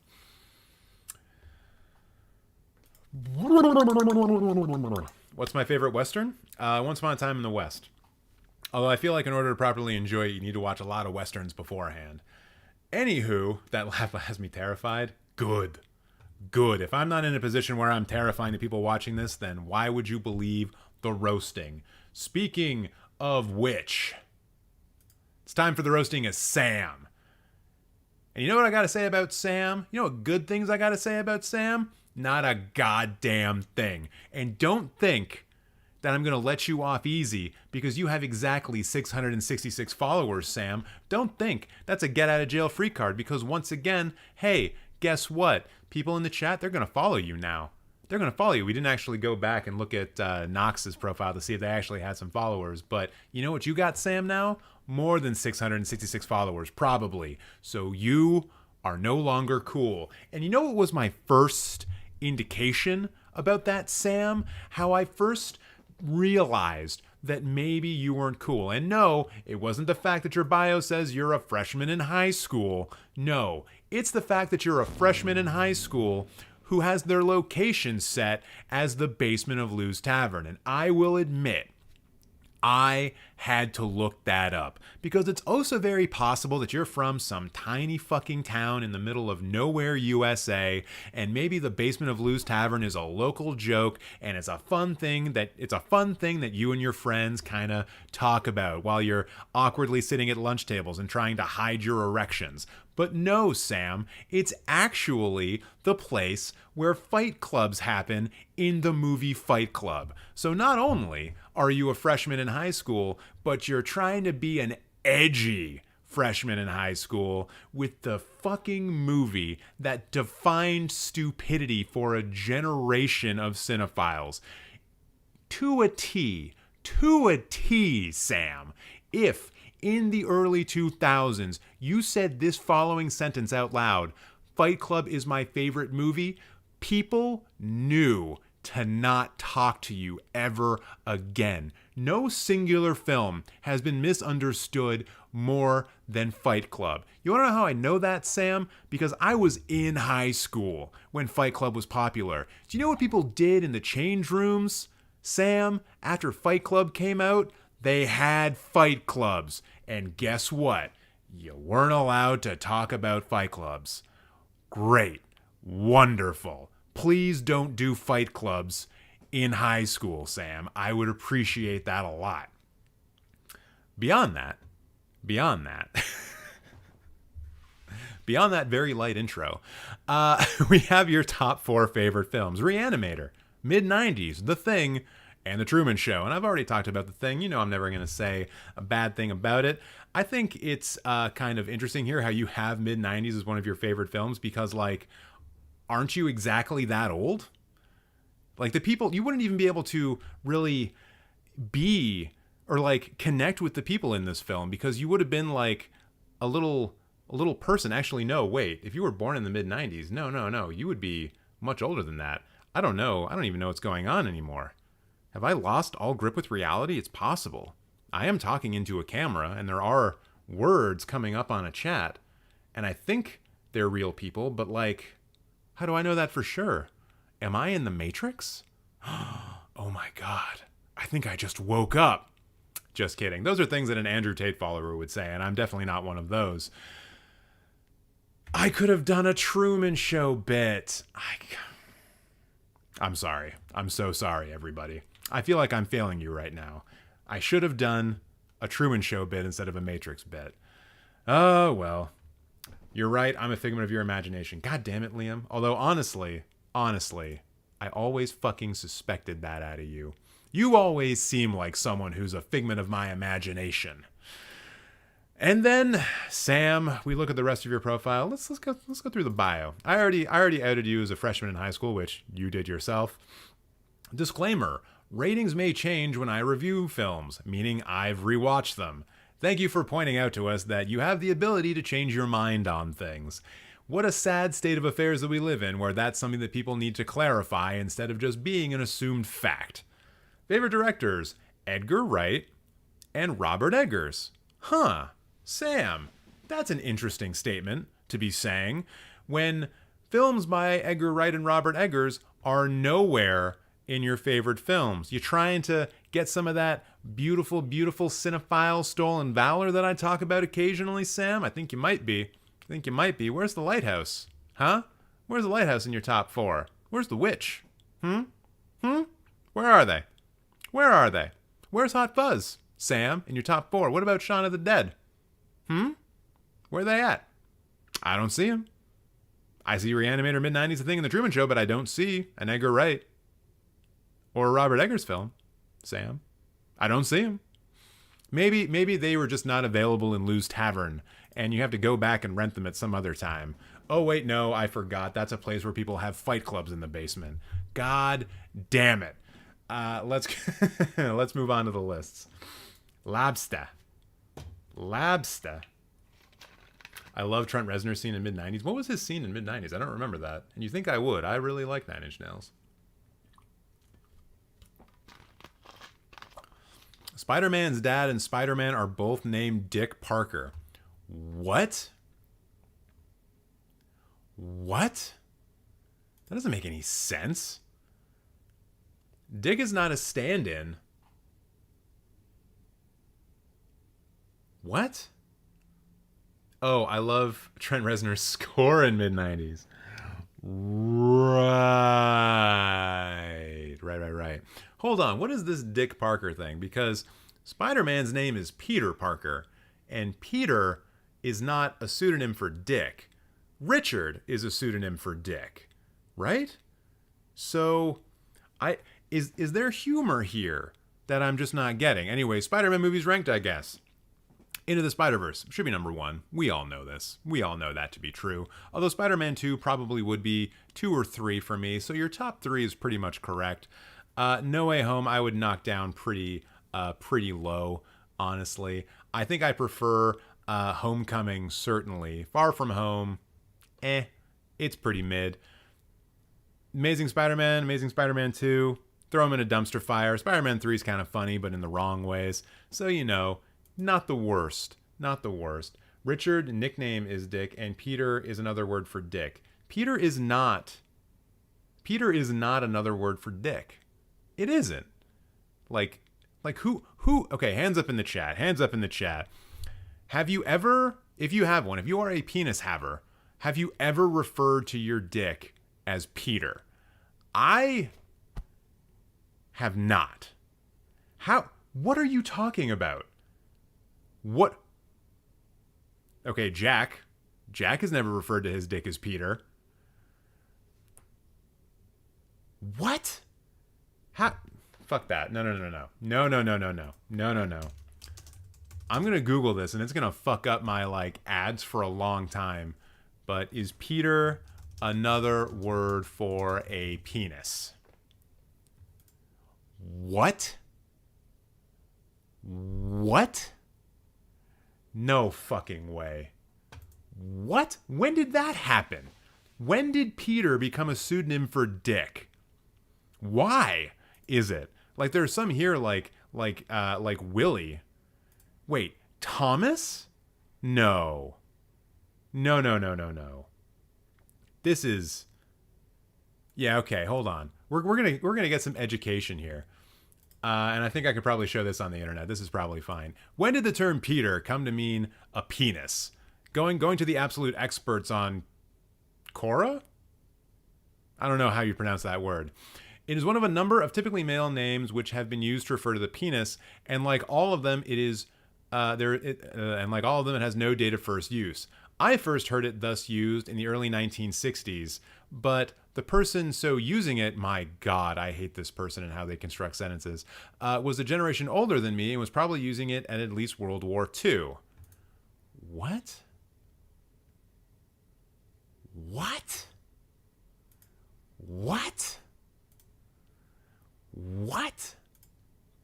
Okay, hold on. Maybe Urban Dictionary can fill in these blanks for me. I also love, like, this is one thing that I do. I sometimes, like, I'm watching the amount of concurrent viewers coming in, and I see when it kind of drops. And now that we're talking about penises, I'm holding more people's attention. So thank you. Thank you for sticking around as I go down this wonderful rabbit hole of dicks. What?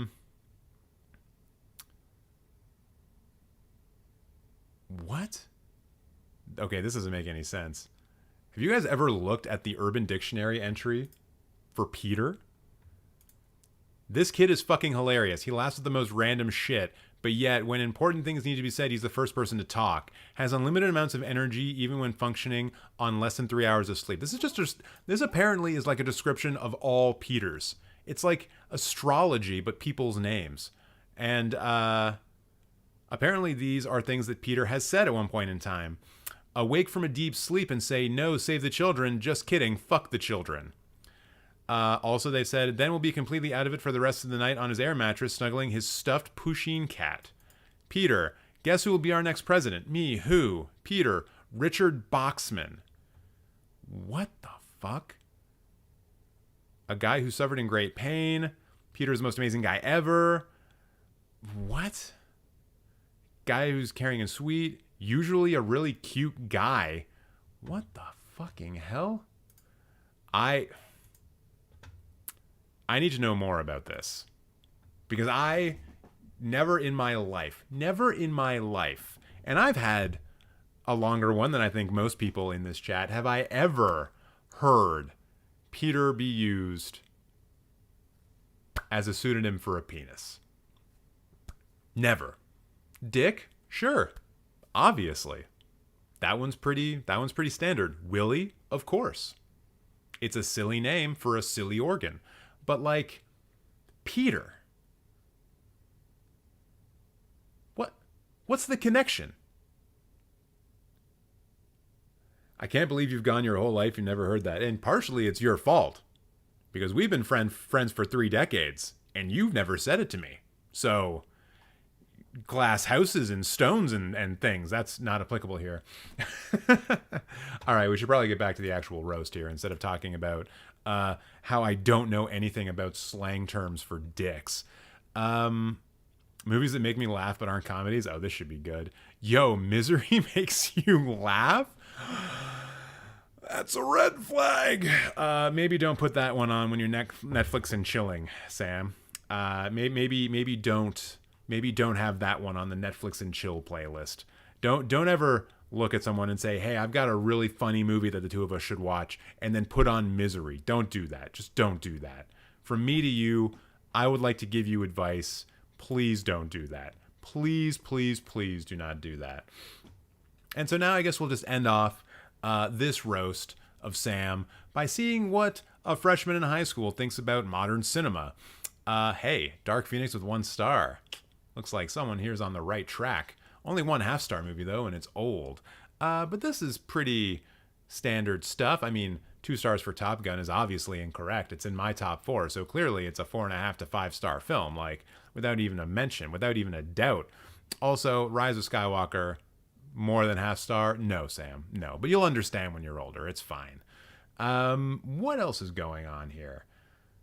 New Lion King, but not old Lion King. I don't see that anywhere.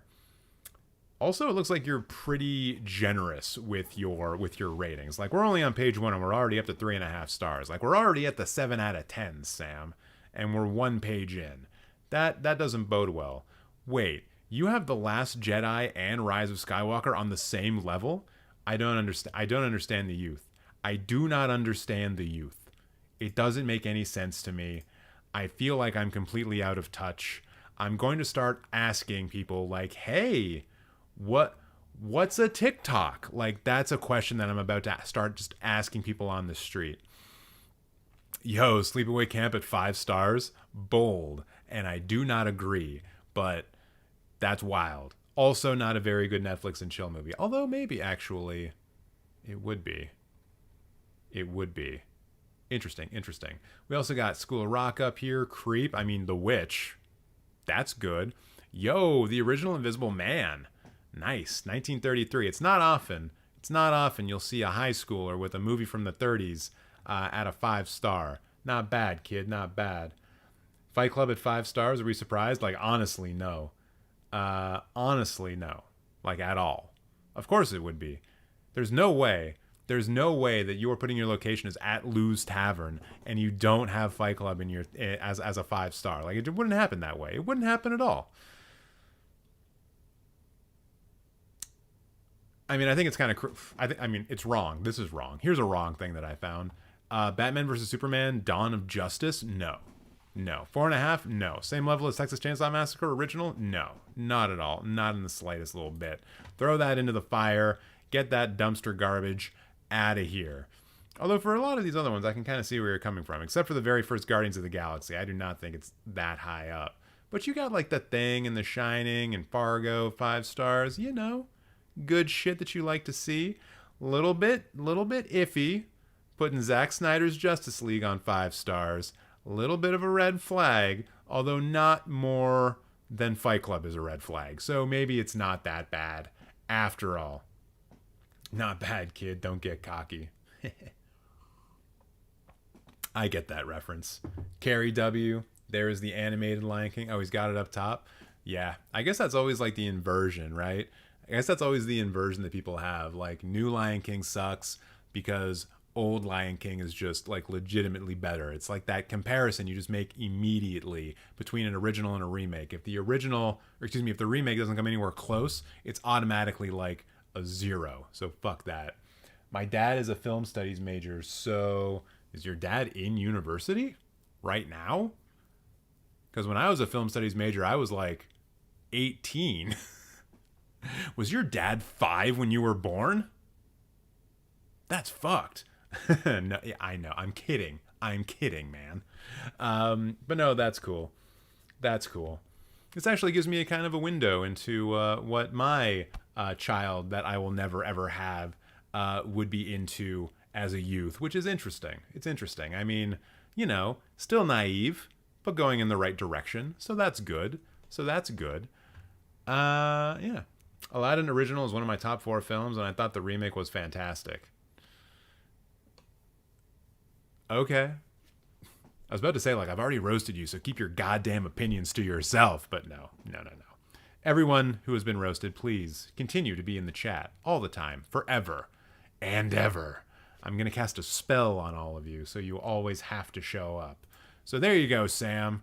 There's your roast. We got one more person left in the super chat. Oh, wait, no. One has been added. Joshua Breen. Neil Breen. That's the director I was trying to think of. Like, one of the guys who's like super bad and terrible at making movies, who always gets like people buying his films. That's it. There you go. Neil Breen. Thank you so much for existing, Joshua Breen. I really hope that Breen in your name is a reference to him. By the way, Joshua Breen, if you're still here, please, pretty please, put your name in the chat, your Letterboxd name, so I can see it and navigate to it and roast it appropriately. Tuesdays are now always homework and watch Cinemateq live stream day. Fuck yeah! We're doing it. Crave retro. Do you crave retro? Are you like a nostalgia dick rider? I guess we're gonna find out. I love saying things for the first time in human history. You know, that's a pretty fun thing to do when you're on live stream, because you have a record of it, right? No one's ever said nostalgia dick rider before. Okay, Mr. Joshua Breen, you're gonna have to help me out. When I search for Crave Retro, there's 2 accounts. There's Josh, and then there's Josh Breen. I assume these are like 2 accounts for the same person, because there's no way. Like, Josh is a common name, but it's not this common. So which one would you like roasted? Which one do you want me to go off on? The top one. Thank you very much. So let me just get that set up. Ooh, my favorite films make absolutely no sense. Yeah, they do. LOL for me, Wednesday's OG day was cleaning laundry day and TJ livestream day, but now it's Tuesday and it's packing for moving. Yeah, moving sucks. Just don't pack anything, just throw it all out. Create waste. That's fine. Okay, well, I gotta stop looking at Josh's letterbox and go back to X Livy because you're gonna be coming up next. Oh yeah, I've looked at your profile before. By the way, this is just something that I don't know if any of you guys ever realized this, but like, when you follow me on Letterboxd, like I check out your profile. Every single person who follows me, I've looked at your profile, and I know X Livy, I've looked at yours before because you follow me, and you know, there are things to be said. There are things to be said. Hopefully you're still here. So let me just find my entry point. I think I probably got it. Wait, what is this? What is this? Oh, right, I think. Right. Okay. Well, I probably won't make that joke. I don't want to tell too many jokes about coming. You know? You can only do so many per stream. And then it's just like, ugh. I feel old and withered now, you know? It just takes it out of you. All of these coming jokes. And I don't want to do those. So, probably won't do any of those for a little while. At least till I'm rested back up. To make coming jokes. Anyways, I'm so goddamn immature and I love it. So, let us now move on to the Roast of X Livy, who I am just now going to refer to as X because that is oh so much easier to do. And they, according to them, not to me, but to them, is Jake Gyllenhaal's #1 fan. And I gotta ask, X, how can that possibly be the case when your top 4 films, Thunder Road, Scott Pilgrim, Screaming Good Time, do not feature Jake Gyllenhaal? Were you afraid to put Donnie Darko on main because you knew what I was going to say about it, X? Because don't be a coward, man. Throw the big dogs at me and I will take care of business because that's what I do around these parts. Also, I see that you are from Manchester, but not by the sea. And that's a very excellent distinction to make, because if you were coming to me from Manchester by the sea, I'd be like, oh no, the poor guy's from like Massachusetts and his next door neighbor is Casey Affleck, and that must be terrible. But now that I know that you're from the other Manchester in the UK, I can properly refer to you as scum, you probably Man United ass loving piece of shit. Liverpool, baby, you never walk alone. And on the very off chance that you're like a plastic piece of shit who cheers for City, I hope you enjoy the hollow victory of winning the league after your team has so soundly cheated over the last fucking decade with their finances. I am going to come back and message you specifically when your titles from previous years get overturned and one of them comes to Liverpool, because we were just that 1 point behind you. And guess what? The Scouts don't cheat, baby. So, moving on to the films that are actually in your top 4. What the hell can I even say about these except maybe making puns about the names? Like Good Time. I doubt you have them. These films are boring and they make me think that you live a boring life. So I think that's maybe a little bit of projection. Scream, the thing that I want to do right now more than anything. Scott Pilgrim. He probably wasn't actually versus the world, because he was just in Toronto. And despite what a lot of people from Toronto think, including myself, Toronto is not the center of the universe. Thanks for the false advertising, Edgar Wright. And then Thunder Road. No one knows what this is. Let's do the over-under game, everybody. I am going to say that... Gonna think. 15,000 people have seen Thunder Road. Chat, give me the under-over. Are you under or over on that prediction? No cheating, no checking, don't do it. I'm gonna wag my finger at you. Under or over 15,000, what do we think? What do we think? And I think that 15,000 was generous. I think it was generous. Over 100%. Really? Is it that well known of a film? Planet says over. You guys are all cheating, aren't you? Liam saying over. So many cheaters in the chat. God, why do I put up with you guys? Calico saying over. I haven't seen you in the chat before, Calico. Or maybe I have. Thank you very much for joining us. And if you're new here and you don't know what's going on, hi, my name's TJ, I'm roasting people, except right now, I'm taking a poll. Ooh, Jack and Crossfire saying under. Now we got a game going on. I carefully choose the teams I support, and now Leicester is in a relegation scrap. Okay, let's see. Over under 52,000. Oh my God. Okay, so it is over. So maybe I'm just really bad at movies then. Because if a movie has been seen by 50,000 people, surely I should have seen it. Wait a minute. It's streaming on Mubi right now. That means it's probably good. Huh. Officer Arnaud loves his mom. A police officer faces a personal meltdown following a divorce and the death of his mother. What a wonderfully crowd-pleasing film that will make me feel good about life. Hooray. Hooray. Oh, dear. So what do we got else going on here? Not much else on this. What's the recent activity? What have you been watching? Is that the thing, the thing prequel, sidequel thing from 2011?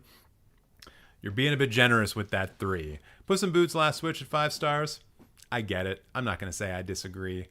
Kitty Soft Paws could get it. My God. Why do all of the reviews for Puss in Boots The Last Wish need to be horny? Like, I get that you guys never go outside. You desperately need to touch grass, but can you just not get through one animated film without wanting to fuck a cat or a wolf or something along those lines? Like, God damn it. Get off the internet. Form real relationships, says the guy yelling into a microphone on the internet. Let's see. Let's go to the lists. What's going on here? Worst films of all time. You son of a motherfucker. You piece of shit son of a bitch. I'm gonna reach through this goddamn camera and choke you to death. Not only did you put my top 4 films, you put them in the exact order that they're on my Letterboxd profile as. You absolute cheese grater. I hope that your face gets put through a cheese grater. I hope that you're in the next Evil Dead film, but it's even worse than the current one. And you feel real bad about that, about spending so much of your time in a movie that's not very good. Top Gun is in this person's worst film list. I know. Don't you see the other ones that are also there? And I see everyone in the chat laughing, and I know this is fun for you guys, but like, what? Are you here to be entertained or something? What's wrong with you? And like the fucking smiley face. God damn it. God damn it. You played a trap card and it worked. Ooh, literally me. Fuck, I love these because it always is just the worst. Yep. Jack was the first person, I think, to do a literally me list that I looked at and thought, oh no, who is this person?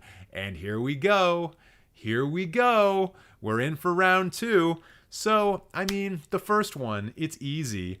What could we possibly take away from the fact that literally you is someone from American History X? You're a Nazi. And I just did cocaine, even though you didn't see me do cocaine. Also, I guess you're a real emo, cool, edgy guy because you're also the Batman. Oh, and I guess you're also a killer of women because you're Dahmer. Oh, and I guess you're also a killer of women because you're the dude from American Psycho. And oh, I guess you're also a complete narcissistic piece of shit who's okay with killing people for fame because you're the dude from Nightcrawler. And also you're the Joker. And also your defense from falling down. Someone who gets so fed up with the world that you leave your car parked on the freeway and go on a progressively more insane shooting spree through a city. You basically just gave us the FBI profile of a goddamn spree shooter in a Letterboxd list. And this is something you're okay with publishing on the internet? Risky business. I hear if you pause it at just the right moment, you can see Tom Cruise's penis. That's a Scream reference. Actually, shit, is it a different film than Risky Business? I don't even know for sure. Ooh, Spider-Man films ranked. I mean, we're talking about that today, so why don't we do that? Spider-Man 3, number 1. Get the fuck out of here, kid. What are you even talking about? And you have No Way Home and The Amazing Spider-Man? over into the Spider-Verse. So Tobey Maguire doesn't even come in until the middle of the list. Except for, obviously, Spider-Man 3, which to me doesn't even count as a goddamn thing. Also, the worst of all, Jared Leto. What was Jared Leto? Oh, Morbius. Yeah, I missed that. I missed that one. Jordan Peele filmography ranked. Yo, get Candyman out of here. He was a producer, dude. That's not part of his filmography. He didn't direct it. Imagine trying to do, like, Steven Spielberg's filmography ranked, but you include all the things that he has produced. That's like all of the Transformers films that you would have to include in that. Stop this nonsense. Get this out of here. Also, Up over Get Up over Nope is not good. Did Jordan Peele write Candyman? I don't know about that. Writers. Okay, he was one of the writers. But so was the director. So was Nia DaCosta. So was this person. They did a good job. Okay, fine. But I still don't agree with it. I do agree with its placement, though. It would be fourth out of these films, but I'm not saying the new Candyman is bad. It's a good-ass movie. It is. It is. But this should be Get Out, Nope, and Us. In that order.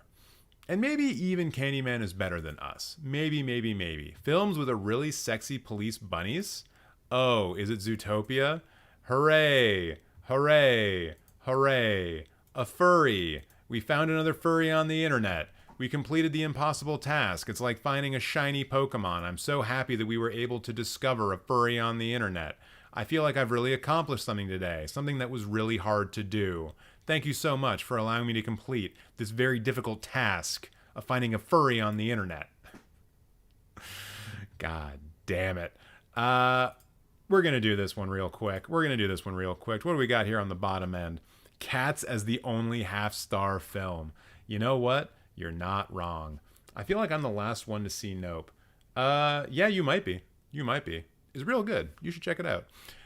So one thing I will say here, X, is that you get out of the half stars and the 1 stars. Like, there's no 1-star films at all. You get to 2-star films in 3 movies.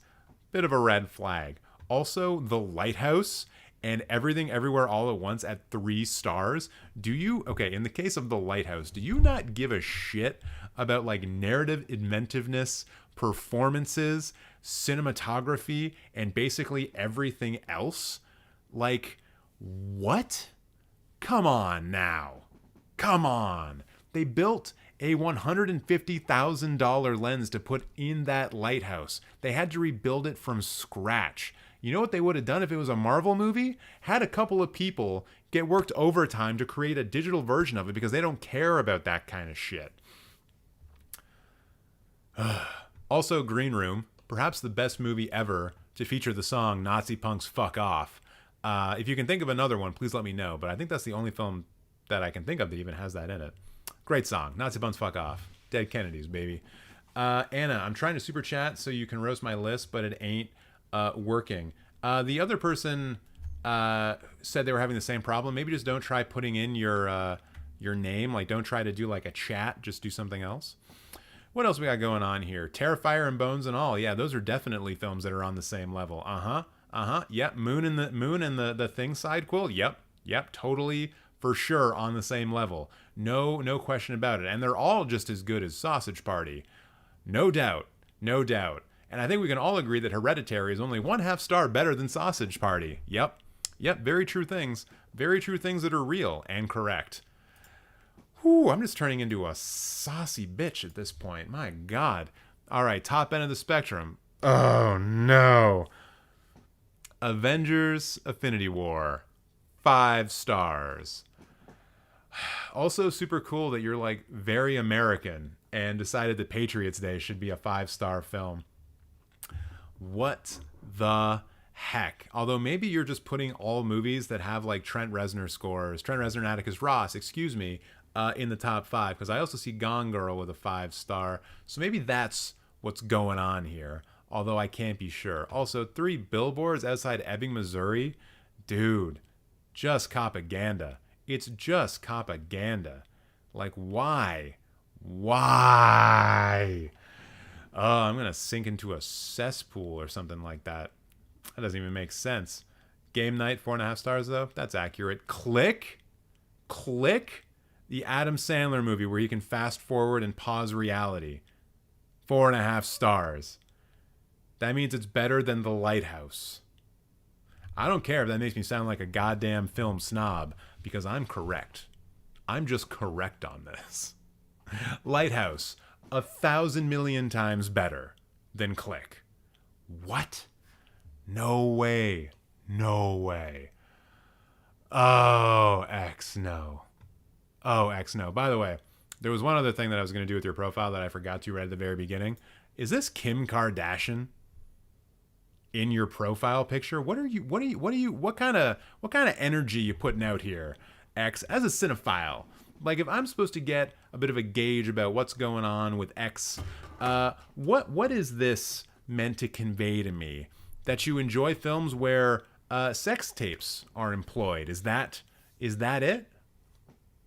Is that what we're going with?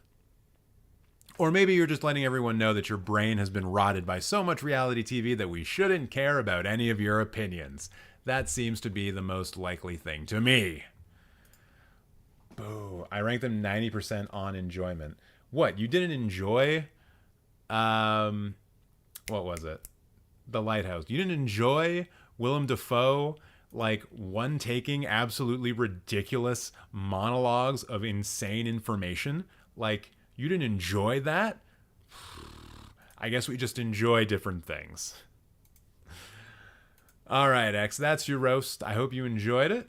I hope you feel a little bit warmer, because you should have been warming up to the fire on that. I think now, Josh Breen, you're on deck next. And then we're back to the actual queue. We're going to be through all the paid ones. It only takes 2 hours. Oh my god.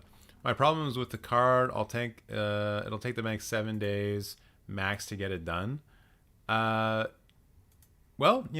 don't worry about it. I'm going to end up roasting your thing eventually. Don't want anyone to feel pressure that they need to donate to get roasted. It'll happen eventually. You have to admit you like me, lobster. Say it. What the hell is that even a reference to? I don't know what's going on here. I think chat's brain has been broken, and I'm all too happy to have broken it for you.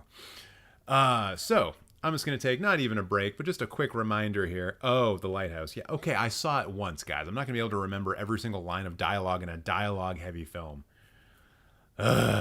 Anyways.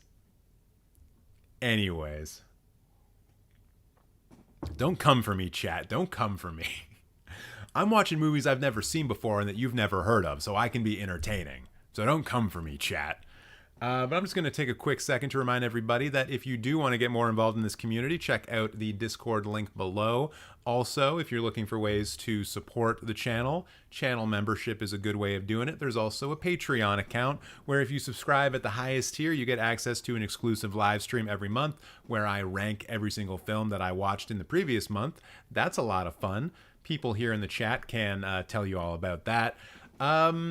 And I've got like Twitter and Instagram accounts, but I don't use them. So like, don't bother.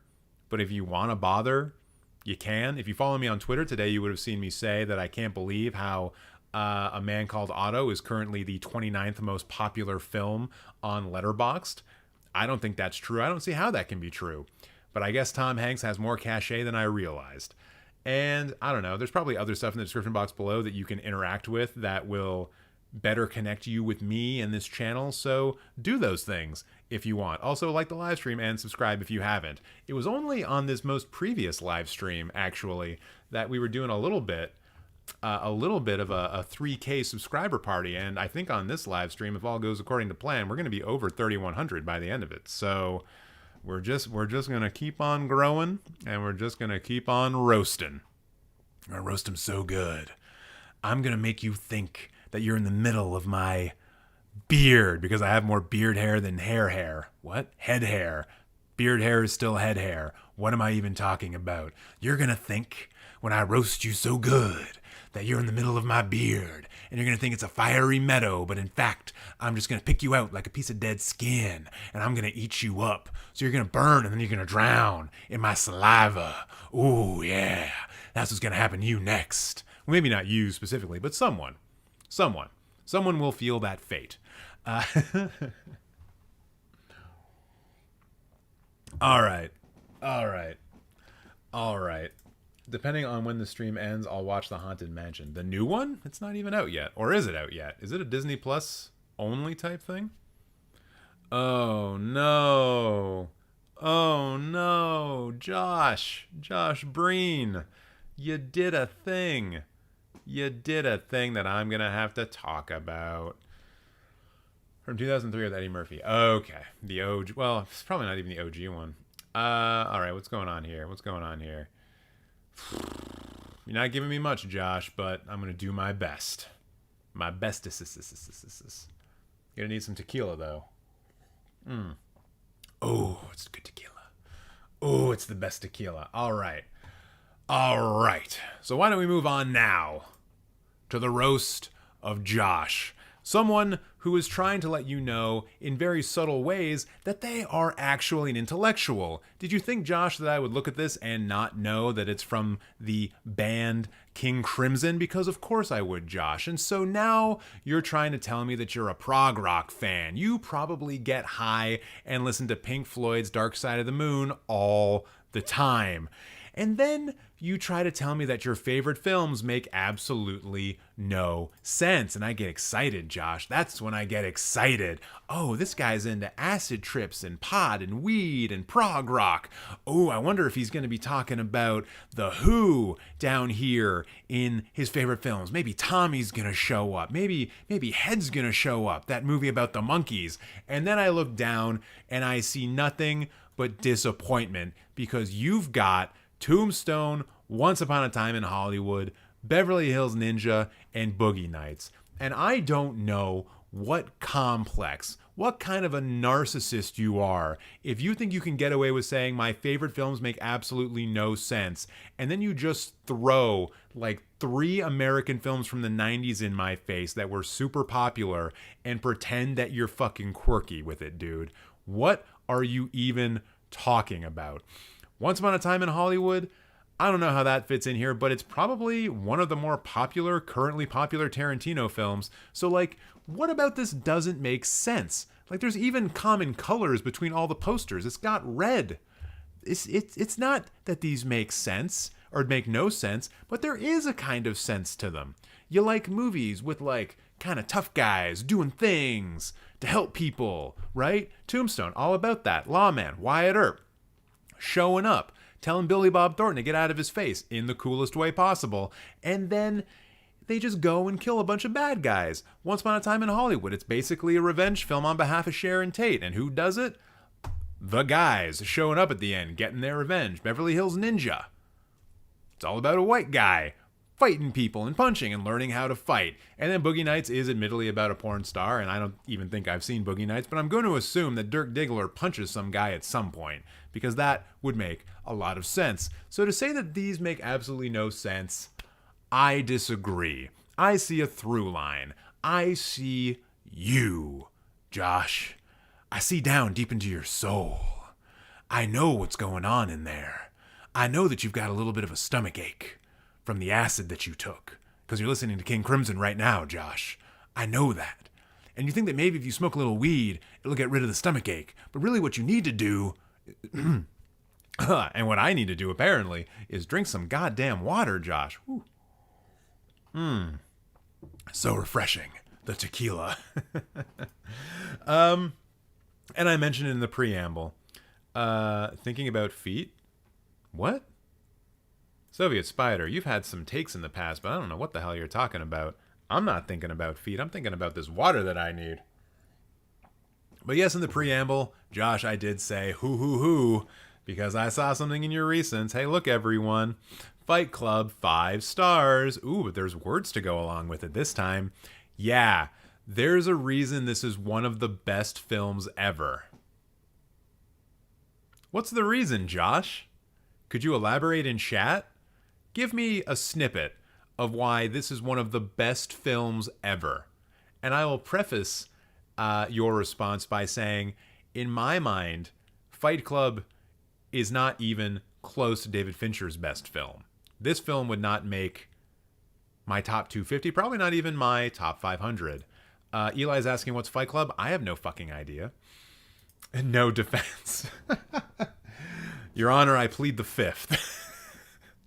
And then I also just can't help but like point out the fact that like the 400 Blows, the film that kickstarted the French New Wave, directed by Francois Truffaut, is 1/2 star less than Fight Club. Like, I'm glad that you gave it a brilliant. I'm glad that you did that. I'm glad. That's cool. That's cool. But seeing Fight Club above it just puts a bad taste in my mouth. And no, it's not from the tequila.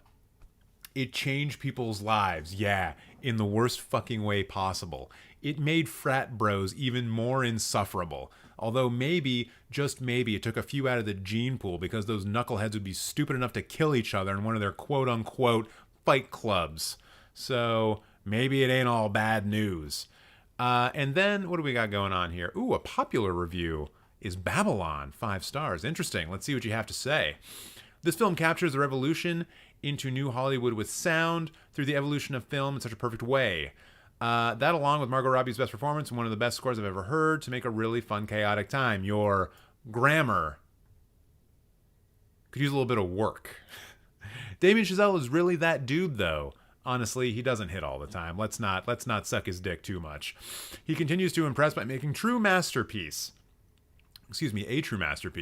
But you can feel the passion behind.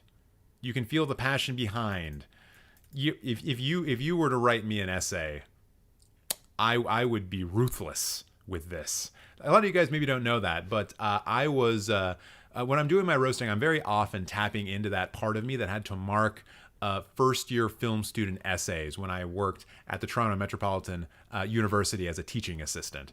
Oh boy. I also love here how at the very end of the review, and I guess you do this with all of your reviews, I rate this film a 10 out of 10 or a 5 out of 5. Yeah, we know. That's what the stars are for, dinkus. Jeez Louise. Wait, what is this down here? Oh, you're only following 6 people. Who are you following? This is something I don't often roast about people. Who are you following? Yo, are you following yourself, Josh? Is that what you're doing? Also, you're following Karsten, the film drunk, Austin Burke, 24 frames of film, and me. Ooh, I was about to say like, hey, why the fuck aren't you following me? But hey, there it is. All right. Good company to be keeping. I wish I was as funny as the film drunk, man. That dude's good for a laugh. Well, I guess we take a look at your lists. I wonder how many of these you've designed to be a trap for me. Star Wars Skywalker ranked. There it is. There's the trap. You've sprung it. I feel naked. Yeah, no one really knows what it's like to be roasted on main like this, right? Until it actually happens. And I guess that's why so many people get off on it. I guess they like having a total stranger just completely dissect you. Brad Pitt in cute little outfits. God damn it, Jack. Stop being the horniest person in chat. Let someone else be the horniest person in chat. Quick, chat. Someone be hornier. I mean, a shirtless Brad Pitt makes Fight Club one of the best movies ever. He's got to be shirtless in other films, though, right? Right? Although it is true, he isn't like that peak kind of like, I have an eating disorder, but I'm also ripped. Like, he's got that body type. He's got that body type in Fight Club, which I guess was kind of in 1999, 2000. I don't really know. Oh, I'm sorry, Jack. I had no idea that it was your job to be the horniest person in chat. I apologize. I don't want to try to take your livelihood away from you. Okay. I guess since all of the rest of these other lists are kind of boring, I guess we're going to look at Star Wars ranked. And would you look at that? It's wrong. It's just fucking wrong. Star Wars A New Hope in 5th. No. Revenge of the Sith in 1st. No. Return of the Jedi in 2nd. No. Phantom Menace ahead of the original Star Wars. How can you like trade negotiations that much? How could you possibly? Are you an economics major by chance? Is that why The Phantom Menace is better than A New Hope in your opinion? What the good goddamn. And of course, we have the coup de grace at 7 and 8. Apparently, The Rise of Skywalker is a better film than Last Jedi. I do not know. I just do not know. I do not know what is wrong with this community that I am attempting to build. How can so many of you who have such good taste in live streamers have such terrible opinions about Star Wars? I do not get the A to B to C of this. Phantom Menace is too high. I agree. It's very, very too high. But I'm not going to spend much more time talking about Star Wars. You guys all know what I think about that. Actually. Nah. Other favorite films. What are your other favorite films? Actually, no, we're just going to look at that when we look at like the films overall. And it looks like your Pixar ranked is wrong because you don't have WALL-E number 1. Actually, where is WALL-E? 8? 8? Inside Out over WALL-E? No. Ratatouille and Finding Nemo over WALL-E? No. WALL-E is like one of the best. A New Hope is kind of boring. I don't care. The Trench Run. The Everything. The Prison Break. Like speeding around hoping that your aunt and uncle haven't been burned to death and then seeing their goddamn torch skeletons on the Tatooine desert. Does that not do anything to excite you? Because for some reason it does it to me. I agree with WALL-E placement too. No! Nox, I thought you were cool. Fight Club was written by a gay man? Are you talking about like the film or Chuck Palahniuk? Or wait, it's not Chuck Palahniuk, is it? Is it Chuck Palahniuk? Is that how his name's spelled? You know who I'm talking about. The person who wrote Fight Club and other books that like make people throw up when they read them because they're so disgusting in a horror way. Yeah. I think Up is a little bit too low on this list as well. Yeah, Chuck. All right, cool. The Incredibles is a good film, but not number 1. I'm okay with Incredibles being number 1. Obviously, WALL-E's the correct choice, but I'm okay with Incredibles being number 1. And then, yeah, it looks like the ones that you would expect were down low. Cars 2, Cars 3.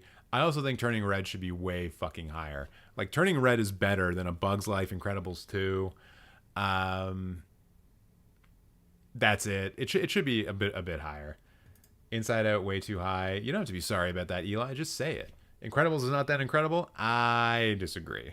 I think it's pretty good. From a production design standpoint, I think it's the most accomplished of the Pixar films that I've seen, in the very least. I love that retro futurist look from the 1950s that they go with. It really makes it stand out amongst all of the other Pixar films and just films in general. You don't often see that style anymore. I saw something pop up recently actually that reminded me of that movie Sky Captain in the World of Tomorrow.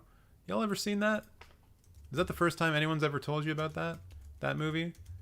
Sky Captain. It was made post 300, I believe, when they started doing like full green screen movies, but they were very, very stylized. And so this features like Jude Law, Gwyneth Paltrow, Angelina Jolie, and others.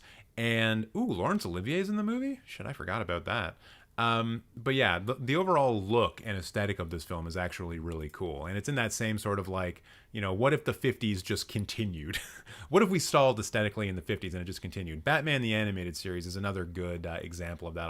I think that's more like 1930s in the way that it's built.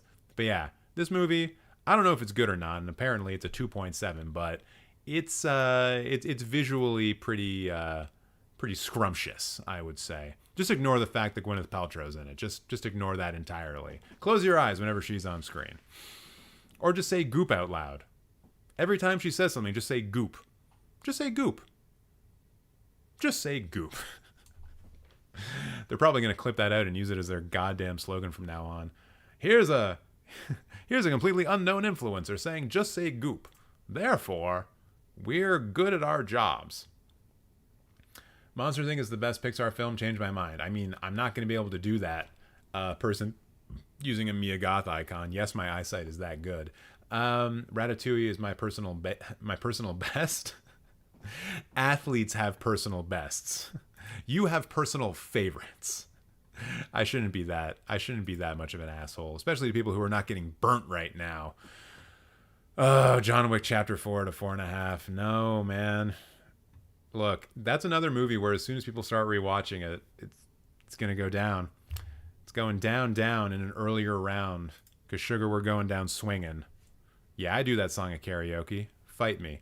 What do we got going on here for Josh's? Anything standing out here as being something that should not be as low as it is? I'm seeing mostly good takes. Nothing's really jumping out at me and being ridiculous. Anybody say Queen Mia Goth? I'm sorry, I forgot her proper title. Queen Mia Goth. Excuse me. No, this seems all pretty much on point. There's nothing egregious here. Let's stop pretending that John Wick 4 is better than the first one. I agree. Because in John Wick, the original, you don't have people like holding up their goddamn holding up their like clothing in order to like protect themselves. We don't have that bullshit. Pixels deserves at least 3 stars. What? Yo, everyone, Adam Sandler's in the chat. Scream the is Adam Sandler. Confirmed. We found him. We finally found him. I always suspected that Adam Sandler was somewhere in the chat, and now I know for sure. Scream the Adam Sandler. We know it. We know it to be true. And then here at the top end, the 5 stars, there's some questionable takes. I will say there are questionable takes here, Josh. Pineapple Express? Coraline? Not what I would call a 5-star film. Nor would I say that about Finding Nemo, honestly. But you do have other good takes here, like After Sun, Puss in Boots, The Last Wish, There Will Be Blood, The Master, The Shining, 2001, Beverly Hills Ninja. Wait, Beverly Hills Ninja? No. That's not a 5-star film either. Although I will always up and down praise Chris Farley for the work that he did before he sadly passed. If you've never seen like Tommy Boy and that other film that he did with David Spade, you should. Because those are fun movies. He was a treasure. He was a gem, and I will forever miss Chris Farley. Revenge of the Sith at 5 stars? No. Just no. God damn it, I hate that movie. I think, honestly, my opinion on Revenge of the Sith has been changing over the last couple of weeks because I just see so many people putting it way too high in these lists. Like, and it's causing me to like want to hate it more, right? It's like your love is making me want to hate. And maybe that's not, a good lesson, especially when we're talking about Star Wars, hate being the path to the dark side and all. But as the roaster in chief, I feel like maybe the dark side is a thing that I should be embracing. I had Revenge of the Sith 5-star too. God damn it, guys. It's okay. You're young. You'll get over it. You'll watch better movies and realize how wrong you've been. It's fine. Look. I saw Attack of the Clones in theaters twice because when I saw it as a teenager, I thought it was a good movie. And over subsequent viewings, rewatches, I came to understand my folly. And that will happen to all of you as well, I hope. And if not, I'm just going to continue to berate all of you and perhaps bully you into having a better opinion. And by better, I mean more closely aligning with my own. And yeah, someone in the chat called it out. Of course, Interstellar is here with 5 stars. Lots of American films here with the exception of 8.5. Nice. Try to spread your wings a little bit. Come on, Josh. Other countries exist other than America that have produced movies. Like, you don't even really have that many UK films here, if any at all. But yeah, Tombstone with a 5 stars, that's based in true. In fact, I'm going to rate Tombstone a 4.5 right now, because goddamn do I love that movie. Interstellar is 4 out of 5 maximum. Yeah, I'd probably agree with that. You're 16? Told you. You are the age now that I was when Attack of the Clones came out. So don't worry. It gets better. It gets better. Children of Men, though, 5-star. That's pretty dope.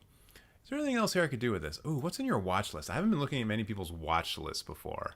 Oh, look at all of these goddamn American films. The Muppets? Wait, the Muppets from 2011. Why not the earlier good Muppets game? Ooh, Mind Game. I might be seeing that soon, actually. I think. I have to double check my schedule. Yeah, okay. Looks like you're doing the, you're going to be seeing some good, and some wacky and weird anime films soon, so that's cool. What the hell is The Tragedy of Man? Yankovic's adaptation of the eponymous play is divided into multiple parts and depicts the creation and fall of man throughout history. Sounds riveting. What the fuck is Pen 15? It's a Netflix thing, isn't it?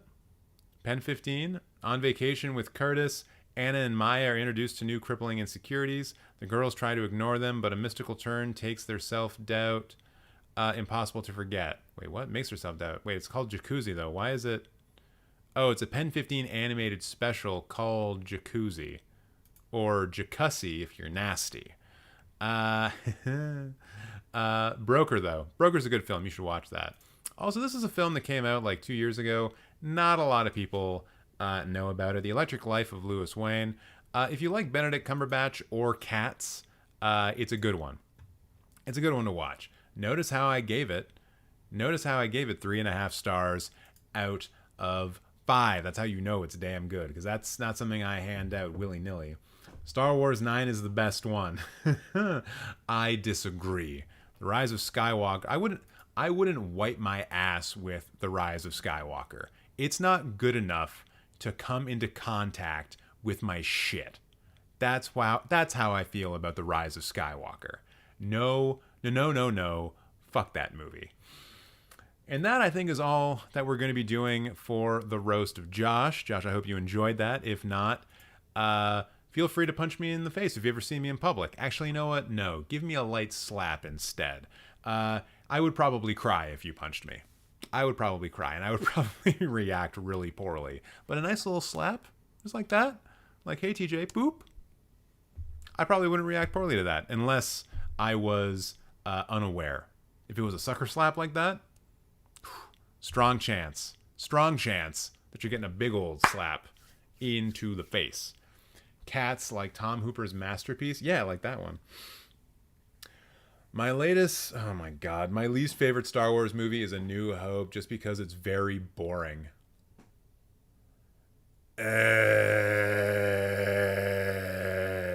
I'm surrounded by children who can't get off of TikTok. You're welcome, Josh. My pleasure, and thank you so much for helping support the channel by donating your super chat. So I think that's the last one. So now we can actually get back to the people who queued up. I didn't think we'd get back here. It only took 2.5 hours. Whew. There was a minute there where I was like, oh my god. Wait, what do I value in filmmaking? Ooh, good question. Good question. I used to do... He's suddenly a zombie. Not suddenly. I've been a zombie for a long time. I used to do review videos on this channel, and you know, you can't grow on YouTube if you're only doing review videos. But I talked about in those reviews what I called the ease system of ranking movies or talking about movies, and that's essentially what I value in film. And so ease stands for 4 things. God, what are they? Effort, audacity, stimulation, and execution. So if a film gets all 4 of those, it's like one of the best films of all time, bar none. A film that has like a lot of effort and stimulation in it and audacity, but like fucks up on execution, that's a cult classic. That's a so good it's bad movie, right? A film that has virtually no effort, but the execution is like high and the stimulation is there and the audacity is there. I don't even know what that movie is, because I think you need to put a lot of effort in to make an audacious film. But anyways, when I'm thinking about movies that I really love, those are the 4 things that are typically at play for me. I think it's really reductive. I think it's really shitty to only talk about films in terms of like the cinematography was good, the acting was good, the production design was good. I know I do it all the time, but there's a reason why I don't do reviews on this channel, aside from it being a bad way to grow a channel on YouTube. I just think that when we start getting into these particular conversations, especially when we don't have that much formal education as to what goes into things like cinematography, performance. Like, I am not a good judge of acting. I don't know how to act. I'm some asshole on the internet. I've never taken an acting class in my life. Yet I'm supposed to sit here and tell you why Cate Blanchett is really good in Tar? No. Essentially all that is like thinking about every other performance that I've ever seen in every other movie and essentially just saying, oh yeah, Cate Blanchett in Tar was, I think, better than a lot of those. Therefore, the acting is good. And I just think that's a really silly way of trying to engage and talk about films, which is why I went with the E system, because it's easy to define. And then also I can talk about the film in personal terms without making it seem like I'm being completely subjective, right? Even though I am. And all reviews are. Except some reviews are more informed than others, which is something I think people need to... They haven't quite taken that mental step yet. You often see it come up when people start talking about like, oh, the critics are out of touch with what the people want. And it's like, no.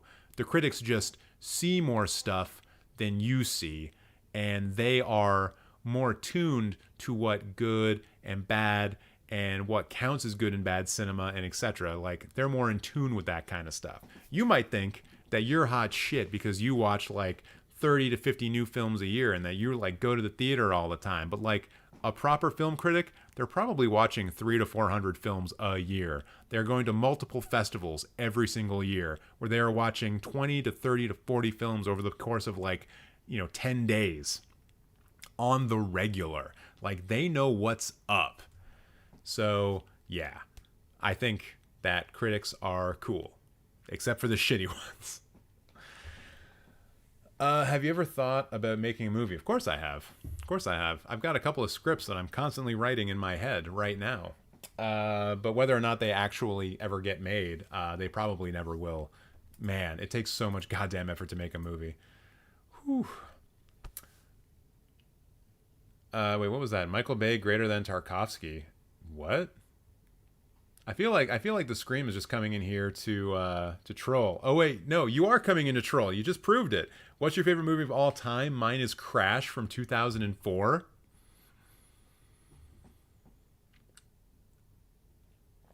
The trolls be trolling. All right. So this person who I'm about to roast. This person. And you guys can't see it, but I'm like playing a guitar way up above the screen. Oh my god. All right. That ain't even the best movie called Crash. Preach. Anywho, why don't we move on to the roast and maybe the complimenting of art. Art. That thing that people do when they make paintings and music and films.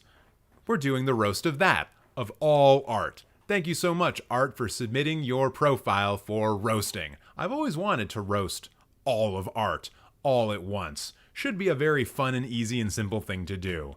And I think maybe this tortured expression that they're wearing here in their profile picture is not a metaphor. It's not a reference. This might actually be what they look like on the regular. And I say that because they have The Cabinet of Dr. Caligari and Metropolis in their top 4. And I think it's great. I think it's just wonderful that you have 2 silent films in your top 4. I haven't seen that before on this channel, and I've looked at more than a few profiles in my day. But the kind of person who would probably cover their face with an iron mask, perhaps you are the man in the iron mask, or maybe the Count of Monte Cristo. I'm not sure what literary references may mayhaps be, but it strikes me as probable that that face that you're hiding, it looks like the Sambalist, or whoever it's called, in Caligari. No, not that guy. That guy. The kind of face that only a mother could love and who you would probably want to put an iron mask on. So then what else can we think about the movie fan known as art? And I wonder how you get from Metropolis to Caligari to The Big Lebowski. I know that all 3 films are beloved and good, but a film about bowling where John Turturro plays a sex offender who bowls and whose name is the Jesus. I just don't know how you go from that to Caligari and Metropolis. Honestly, these are probably 3 films that I watched in my first year at film school, so maybe that's the connection. But then we have The City of Lost Children, something that John Turturro's character in The Big Lebowski would sure love to get to, and I'm not sure I know what this is. Oh, wait, it's a Jean-Pierre Jeunet film. So, he always comes up. Usually once per stream, there is one of his films. And for those of you who don't know, this person also directed Amelie, Alien Resurrection, and Delicatessen. Those are probably the 3 more well-known films. Has a very wet production design style that typically gets into his films. You can probably, I mean, you can't really see it here. Delicatessen and, of course, Alien Resurrection. Very wet movie. Very, very wet movie. But what have you been watching recently, Art? When the boy called Kurt Russell Soldier Boy, I heard Soldier Boy, and then I absolutely lose all of my shit. Oh my god. I mean, honestly, considering the way that Russell Crowe acts in that film with his whole like cuckoo thing, yeah, I wouldn't be surprised if he was Soldier Boying that hoe or however the fuck that song goes. Wouldn't surprise me in the least. Let's see. Ooh, Skinamarink. They gave it 4.5 stars. This little motherfucker from Toy Story 3 always scared the shit out of me. I guess I haven't actually seen Skinamarink yet, and I don't even know if that's a spoiler. But cool thing. God, you know what? I'm gonna check this guy's Twitter, but I'm not gonna show you guys because I don't know if it's gonna be safe. There's a lot of bullshit and porn on Twitter these days. Huh. All right. I don't know if I'm going to do it. But I can confirm to you all that this person is a prequels fan because their banner is Obi-Wan Kenobi. Ewan McGregor is Obi-Wan Kenobi. So I guess that probably means that we're going to find a Star Wars list here somewhere. 2023 movies ranked. What's going on down here? Oh my God, no. Wait, have you just seen a lot of bad movies? Oh, you've kind of just seen more bad movies. The thing that I was reacting to was Evil Dead Rise being as high as it is. And Creed 3 being that high is also suspicious. It's very suspicious. But like, Cocaine Bear over Dungeons & Dragons? No. Super Mario Bros. The movie over Dungeons & Dragons? No. I can already tell Eli is like really upset about Inside being where it is. Super Mario Bros. Over Infinity Pool? Hey, I mean, you got to give it up for the kid for actually watching both of them, right? They don't exactly have audiences that cross over, you know? Inside should also not be that low. Yeah, that's what I was saying. See, Eli, you're here enough that I know exactly what you're thinking all the time. Ooh, you only have 4 lists. You're not giving me a lot to go with. First of the year since 2022. Oh, the first film that you watched of every year. Interesting. Ooh, the first film that you watched in 2023 was The Goldfinch? Wait, isn't this film like universally hated? Yeah, this is the one. Yeah. This premiered at TIFF and was panned super hard. Like super hard. I have never seen critics dogpile a film more than Goldfinch in my life. So, yeah, I guess it is just the first one you saw and perhaps not the best one that you saw. And I don't know any about these, but you're from Brazil, so maybe these are Brazilian films? Details? Well, that's a UK film. So that's not one of those. What about this one? Ooh, this one's from Brazil. I need to watch more cinema from South America. That's just the thing that I really need to do. Is this one also from Brazil? Nice. If you're here in the chat, Art, I don't know if you are or not. I think maybe you were earlier in the stream. Let me know about some South American films, some Brazilian films. And you know what? Chat, who is here, you can do the exact same thing. That'd be pretty cool. Movies that have... Oh, all the movies that have ever been in this person's top 4. All right. Alien, makes sense. The Cook, the Thief, the Wife, and the Lover, probably just like masturbating to the cover. Buffalo 66, yeah, we get it. You're cool and interesting. No problems there. Nope. That's a very new film to have there. 12 Angry Men, congratulations. You're a film bro. Hellraiser. Oh, such exquisite pain that I could show you, I think is a quote from that film. War Games, Tron, Are you sure? Ooh, wait. The Fly in Cinema Paradiso. Are you a child of the 80s? Cook Thief is an absolute masterpiece. I actually do need to see that movie. Lady Vengeance, Caligari. Yeah, that one's in there right now. 7. Oh, Leon. Just one day I would like to not have to talk about pedophiles on this stream.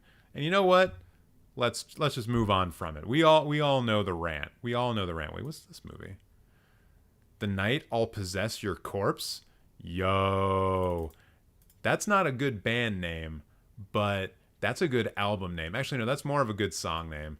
The Night I'll Possess Your Corpse. Hell yeah. Hell in Eastman Color.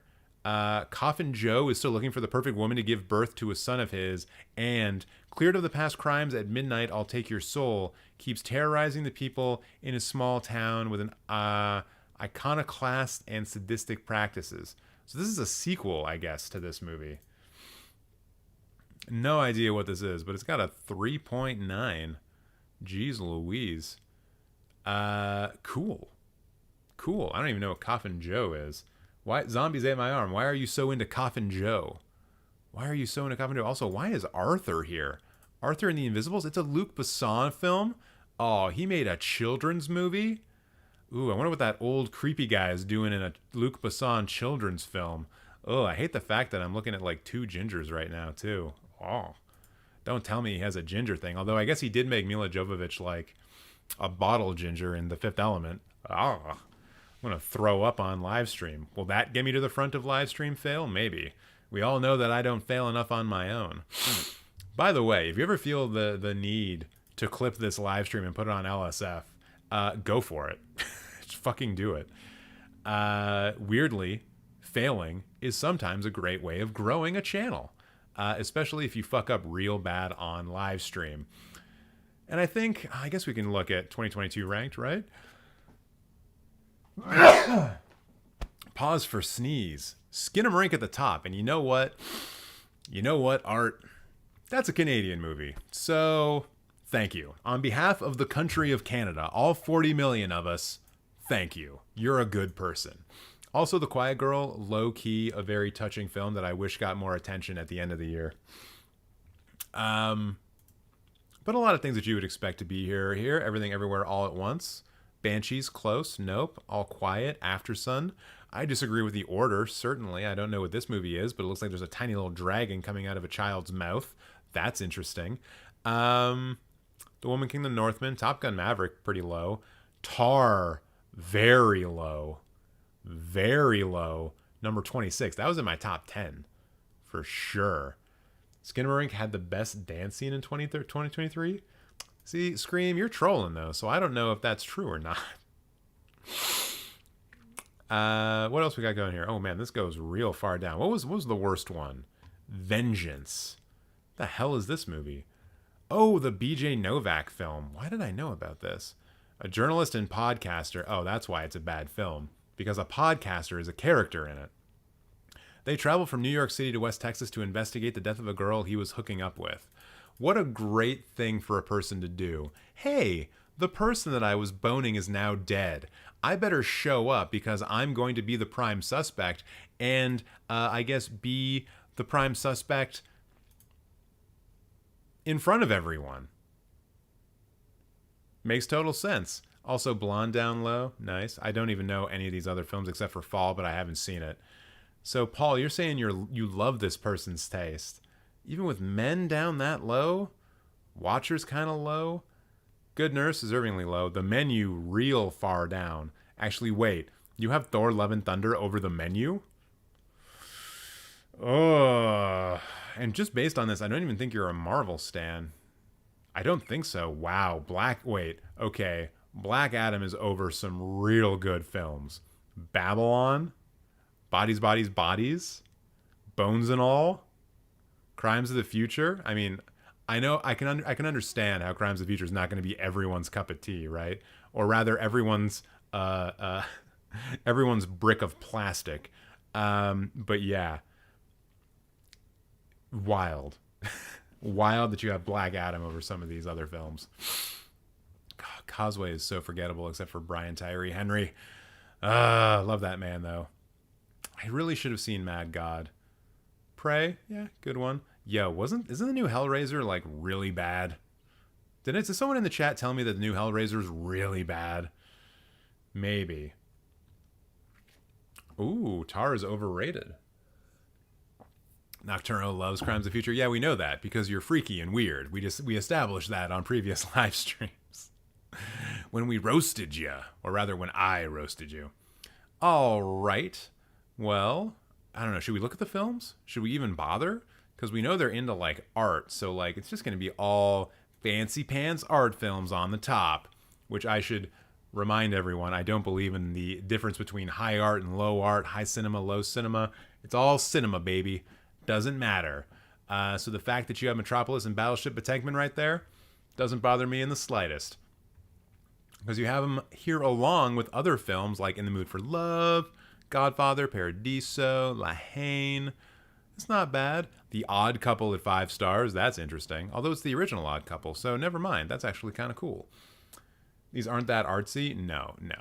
Although, I mean, Battleship Potemkin, it is very much an art film. It's just more remembered for its editing, which is, in its own way, an art form.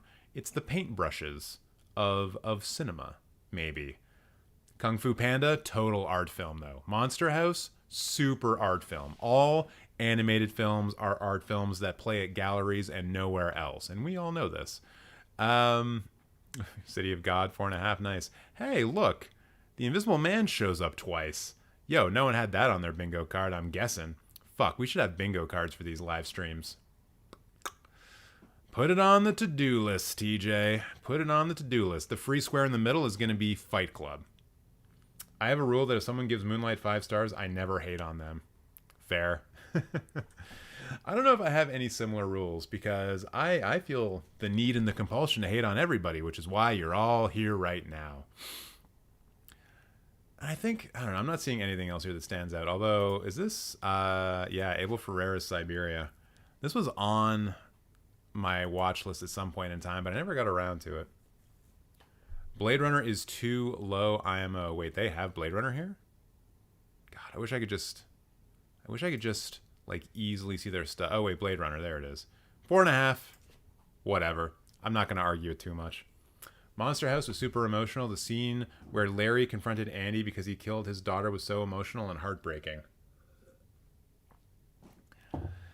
I mean, I'm glad that a movie was able to emotionally affect you in that way. I have not seen Monster House, so I cannot personally comment on its bona fides in terms of emotional impact. But I think that's all we need to do with the Roast of Art. And oh my God, I'm so excited for the next one. I'm so excited for the next one. Oh, I've been waiting to roast this person for a while. As soon as I saw them show up in the list, I was like, I'm gonna have a fun time with this. I'm gonna go real hard. I'm gonna go real hard on this person because they're asking for it. I mean, everyone asked for it. Everyone asked to be roasted in this live stream, but this person is probably asking the most. I know it's not me. No, it's not you, Ella. It's not you. I don't think you would have this kind of name on your profile. Actually, shit, you could probably go on the list and like figure out who's coming up next. You could like keep track as I'm going down, if you so chose. But before I do that, now that I've tantalized you, I'm going to take a quick little break. Call it a bio break. Everyone go hit up the bathroom. Meet back here in approximately 1.2 minutes. BRB. I'll be right back. Well, I'll be right back. I'll be right back, Dan. Richard, do you mind to step aside and let's talk? I'll be back in just a second. I'll be right back. Don't get dressed. I've got to leave this room. I'll be right back. No, don't you leave me here, you... I'm coming right back. I give you my word. Be right back with a search warrant. There, I will be right back. I gotta see this. Was it something I said? How about the words, I'll be right back? I'll be right back. Leave her running. What? I'll be right back. I'll be right back. You understand? Hey, buddy, you pay for the drinks. I gotta go to the John. I'll be right back. Gotta introduce Mr. Thick Dick to Mr. Urinal Cake. Oh, jeez. Never, ever, ever, under any circumstances, say, I'll be right back. Because you won't be back. I'm getting another beer. You want one? Yeah, sure. I'll be right back. Well, I'll be right back. I'll be right back, Dan. Richard, do you mind to step aside and let's talk? I'll be back in just a second. I'll be right back. Don't get dressed. I gotta leave this room. I'll be right back. No, don't you leave me here, you I'm coming right back. I give you my word. Be right back with a search warrant. There, I will be right back.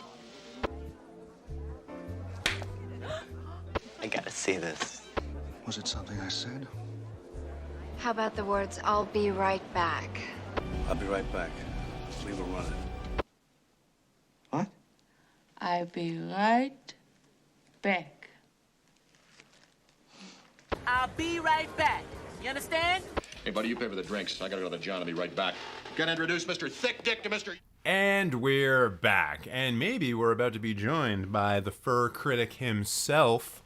You gonna come up here, dude? Or are you just gonna sit there and look real sad? Don't be sad.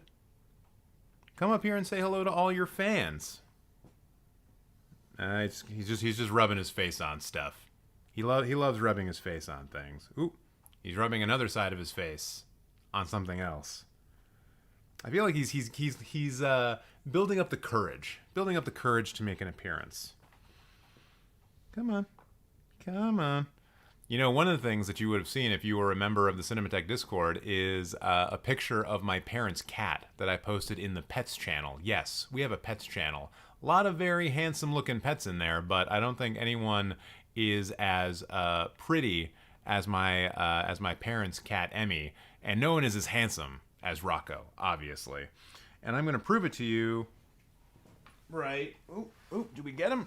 We got him! Oh, the big man himself is here.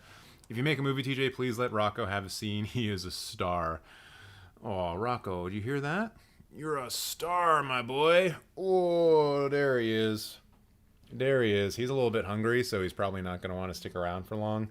But, you know, I just want to give you guys a little shot of the tummy, you know? I know that's what you're really here for. You don't really care about the roasting or anything like that. You just love seeing that tum-tum. And that relaxed Rocco face. Look at that. His eyes are closed. He's just chilling. What's up, man?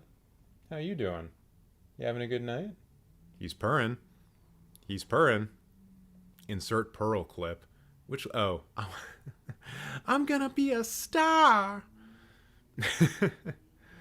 Yes, that's right, Rocco. Even the Soviet spider likes you. Even those dang Soviets with their communism. Oh, look at you. Look at the face. Look at the claws. Ooh. I haven't clipped that one yet. That's a sharp one right there.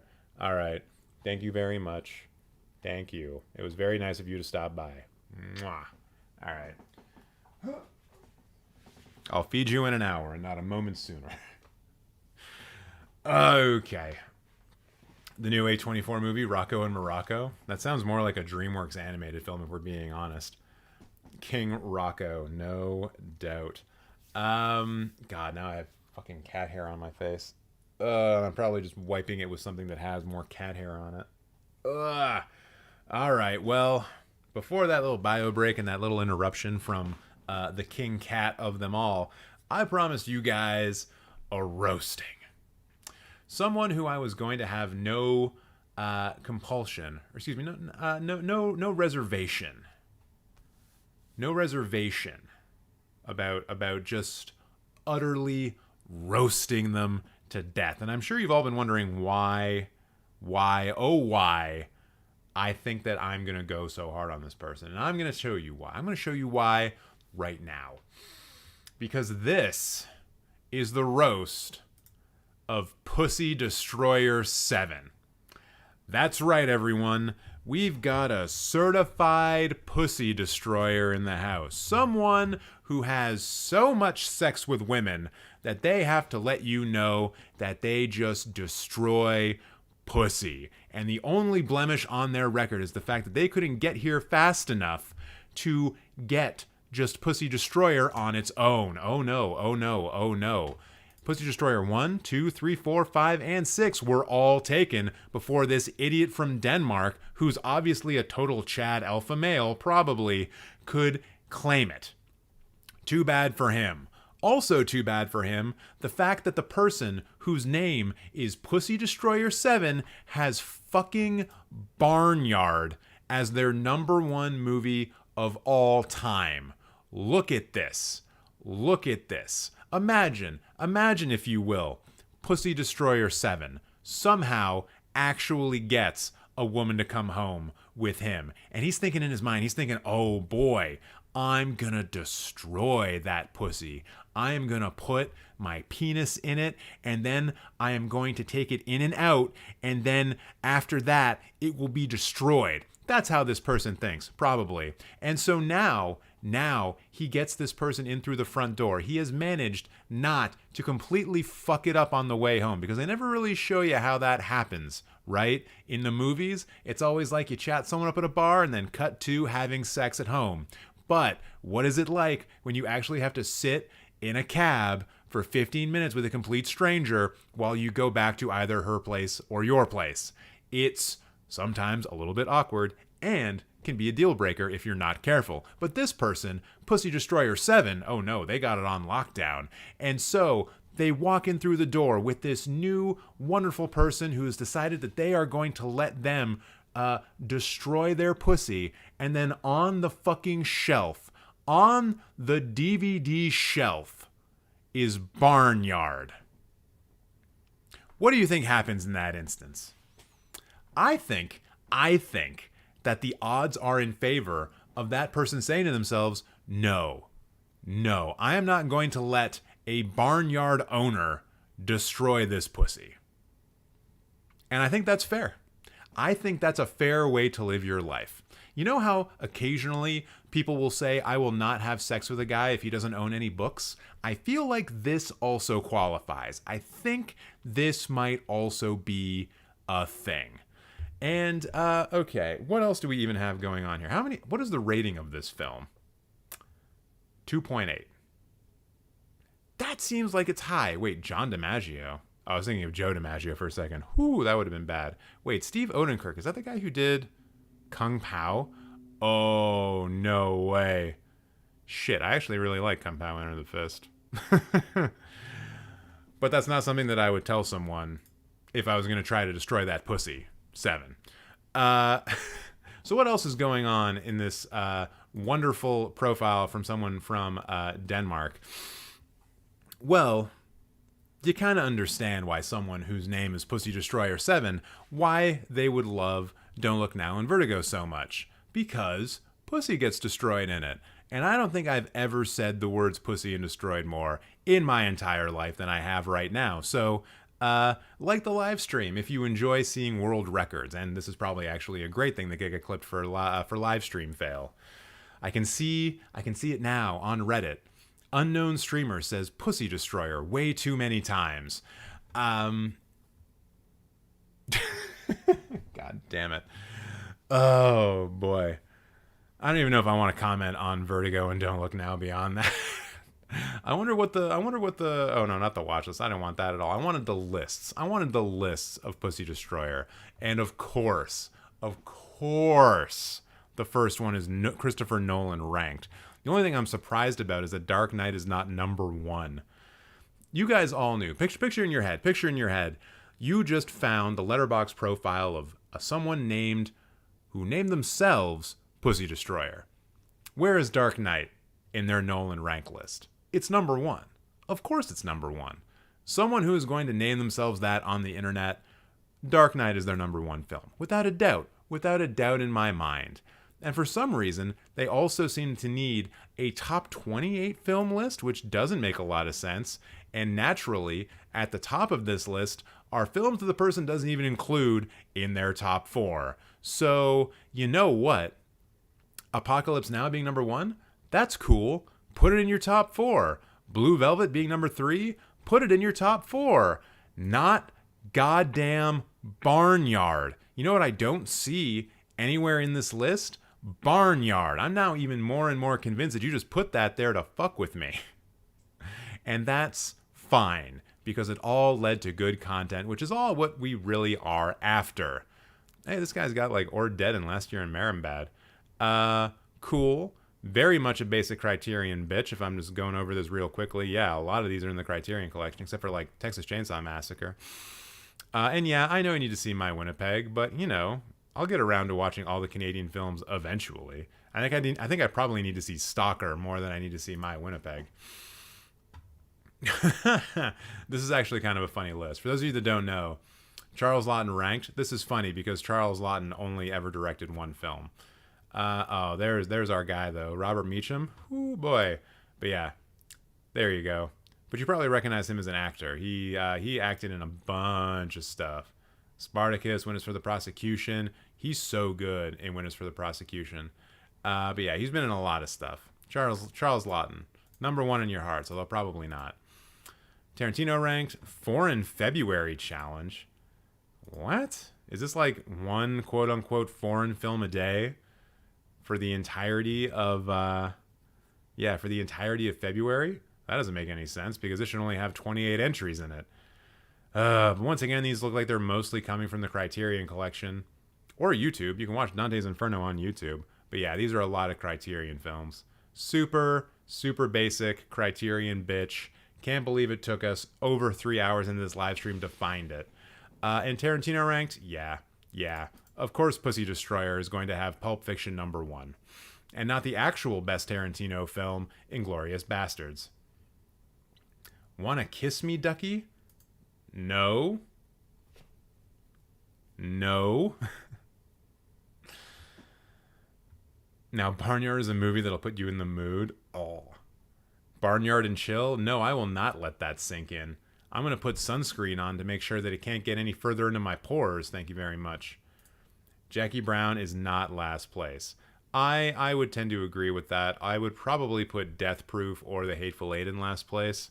But Tarantino has mostly made like quality films, so even a last place is not like a death sentence, right? Like it's not like a Rise of Skywalker being put in last place. So now I guess let's see how many other Criterion films they've managed to put into the top end. Hello, Grimes. Good to see you. Mysterious Skin, not at all a Criterion film. Good for you. But then you have Or Dead and Easy Rider. Eyes Wide Shut should be a Criterion film. Hell yeah. La Note, 8.5, Days of Heaven. You can basically just see them going through the Criterion channel day after day after day. Passion of Joan of Arc, Marimbad, Mir, Inland Empire. Man, did they review Inland Empire? God damn it. I want people to write things about Inland Empire. I would love to see people's opinions on it. In fact, let's take a quick break from this roast and see what people were actually saying about Inland Empire. For those of you who haven't seen it, it's probably the least coherent of David Lynch's films, which of course is saying something. No idea what in the fucking holy hell happened over the course of these 3 hours, but I certainly was vibing.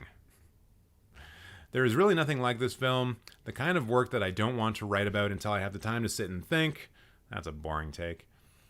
Will require multiple rewatches to understand anything. See, that's the thing about David Lynch. You shouldn't try to understand it because it's all dreams. It's all just dream logic to Lynch. He's basically putting his dreams and nightmares in celluloid. Don't try to overthink them. Literally me watching rabbits. Okay. Deep as fuck into this astrip of a movie, and surprise, Terry Crews cameo almost gave me an aneurysm. That's awesome. David Lynch does things no one else can do, but here he is doing too much of it. I mean, this is the thing, right? If you can shoot on a DV camera, which is what Inland Empire was shot on, you remove a lot of cost from shooting your film. So you're making your budget a lot lower. And when you can do that, it allows you so much more artistic freedom because it's less of a financial risk, right? That just makes sense. So the less money you use, the more freedom you will have. The more your budget, the less freedom you will ever have, which is probably why Marvel movies all look the same, because they're big financial risks. But yeah, this is all fine. Naked Gun here at 5 stars, considering some of the other films that are here. That's interesting. That's a look. Like I would never think of the Naked Gun being on the same level as like Paris, Texas, or Barry Lyndon, or Twin Peaks for that matter, or any of these other films. My God, where do the 5 stars even end? Where do the 5 stars even? Okay, they end like pretty quickly.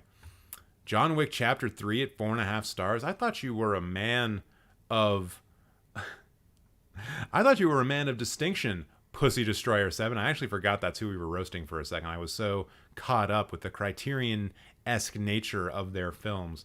So let's turn it down. So let's turn it back down over and take a look at the bottom end.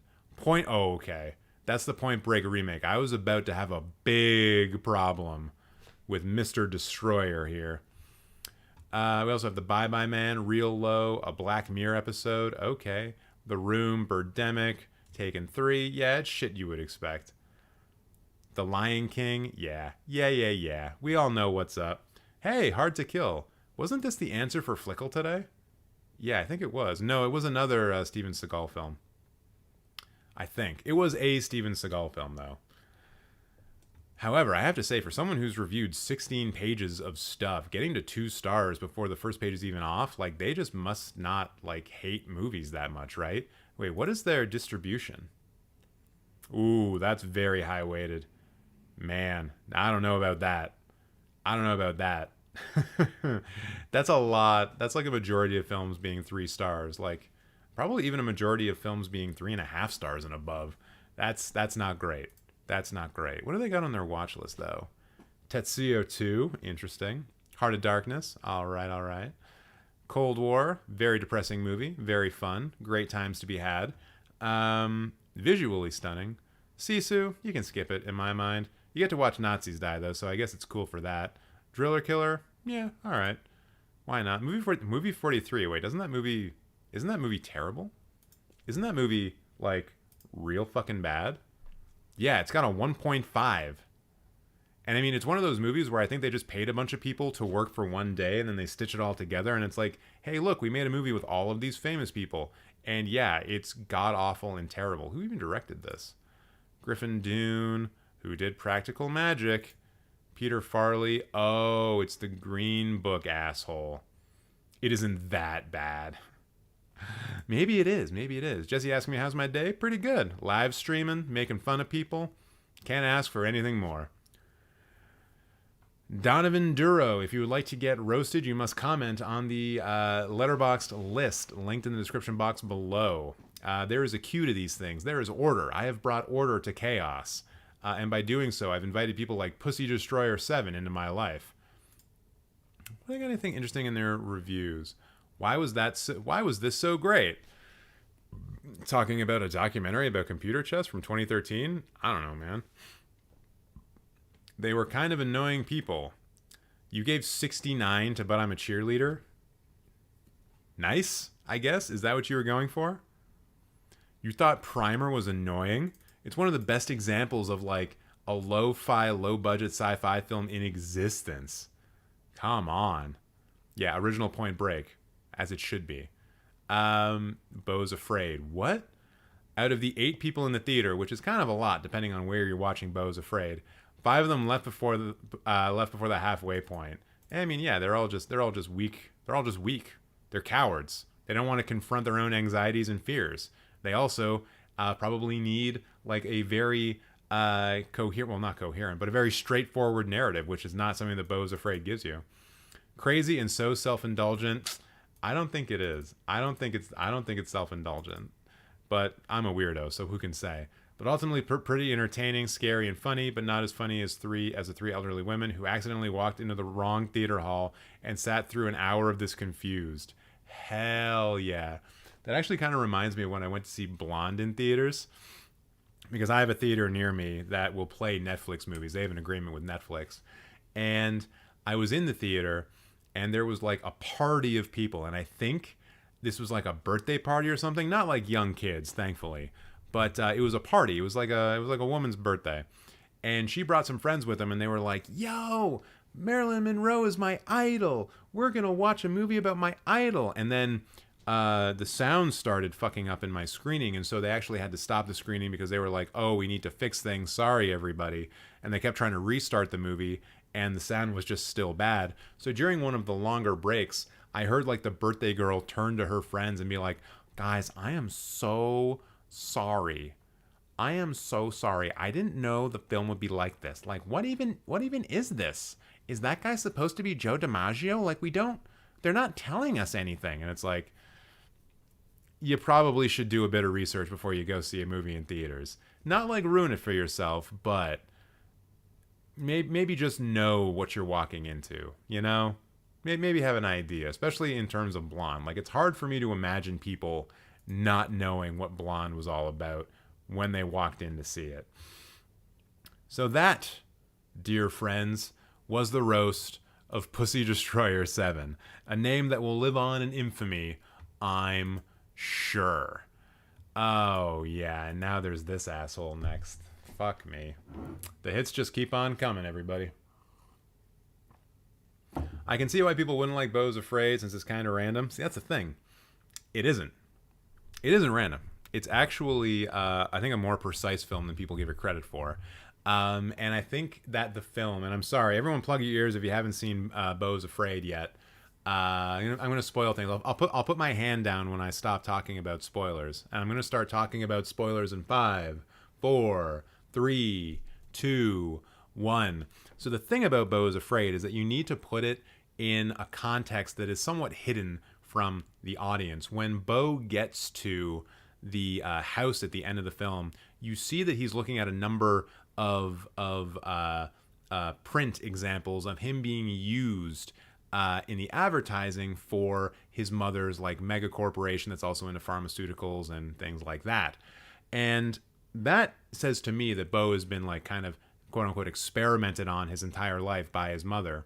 Then when you put that into consideration with the fact that the film itself, and you can go back and check this, the film itself was produced by the mother's mega corporation, it absolutely changes like what is going on in the film and how you would interpret it, right? I tend to think of it in a similar light as Starship Troopers, where as soon as you understand that what you're watching is like a fascist satire and all that kind of stuff, then the film starts making a lot of sense. You know, you understand why Neil Patrick Harris is walking around looking like an SS person. And I think that if you were to go back and rewatch Beau's Afraid with that context, knowing that the entire film was produced by the mother's corporation, it starts to make a lot more sense, right? So, okay, hand down. No more Beau's Afraid spoilers. But yes, I do agree, Eli. That is a crazy thing that they did there. My balls are bigger than Beau. Dory, I think it's time to pay for sex, if that's the case. No shame. Sex workers are people, wonderful people. They do great work. And if your balls are as big as Beau's, it's time to visit a prostitute. Or just jerk off a lot more. Anyways. All right. I mean, there's not even really anything I need to prepare for this next one. So let's move on. Let's move on to the roast of Chris, who fucking knew that I was coming for him. And you want to know how I knew that, dear viewers? Look at this top 4. Look at the films in this top 4. The Garbage Pail Kids, Cool as Ice, and The Spirit.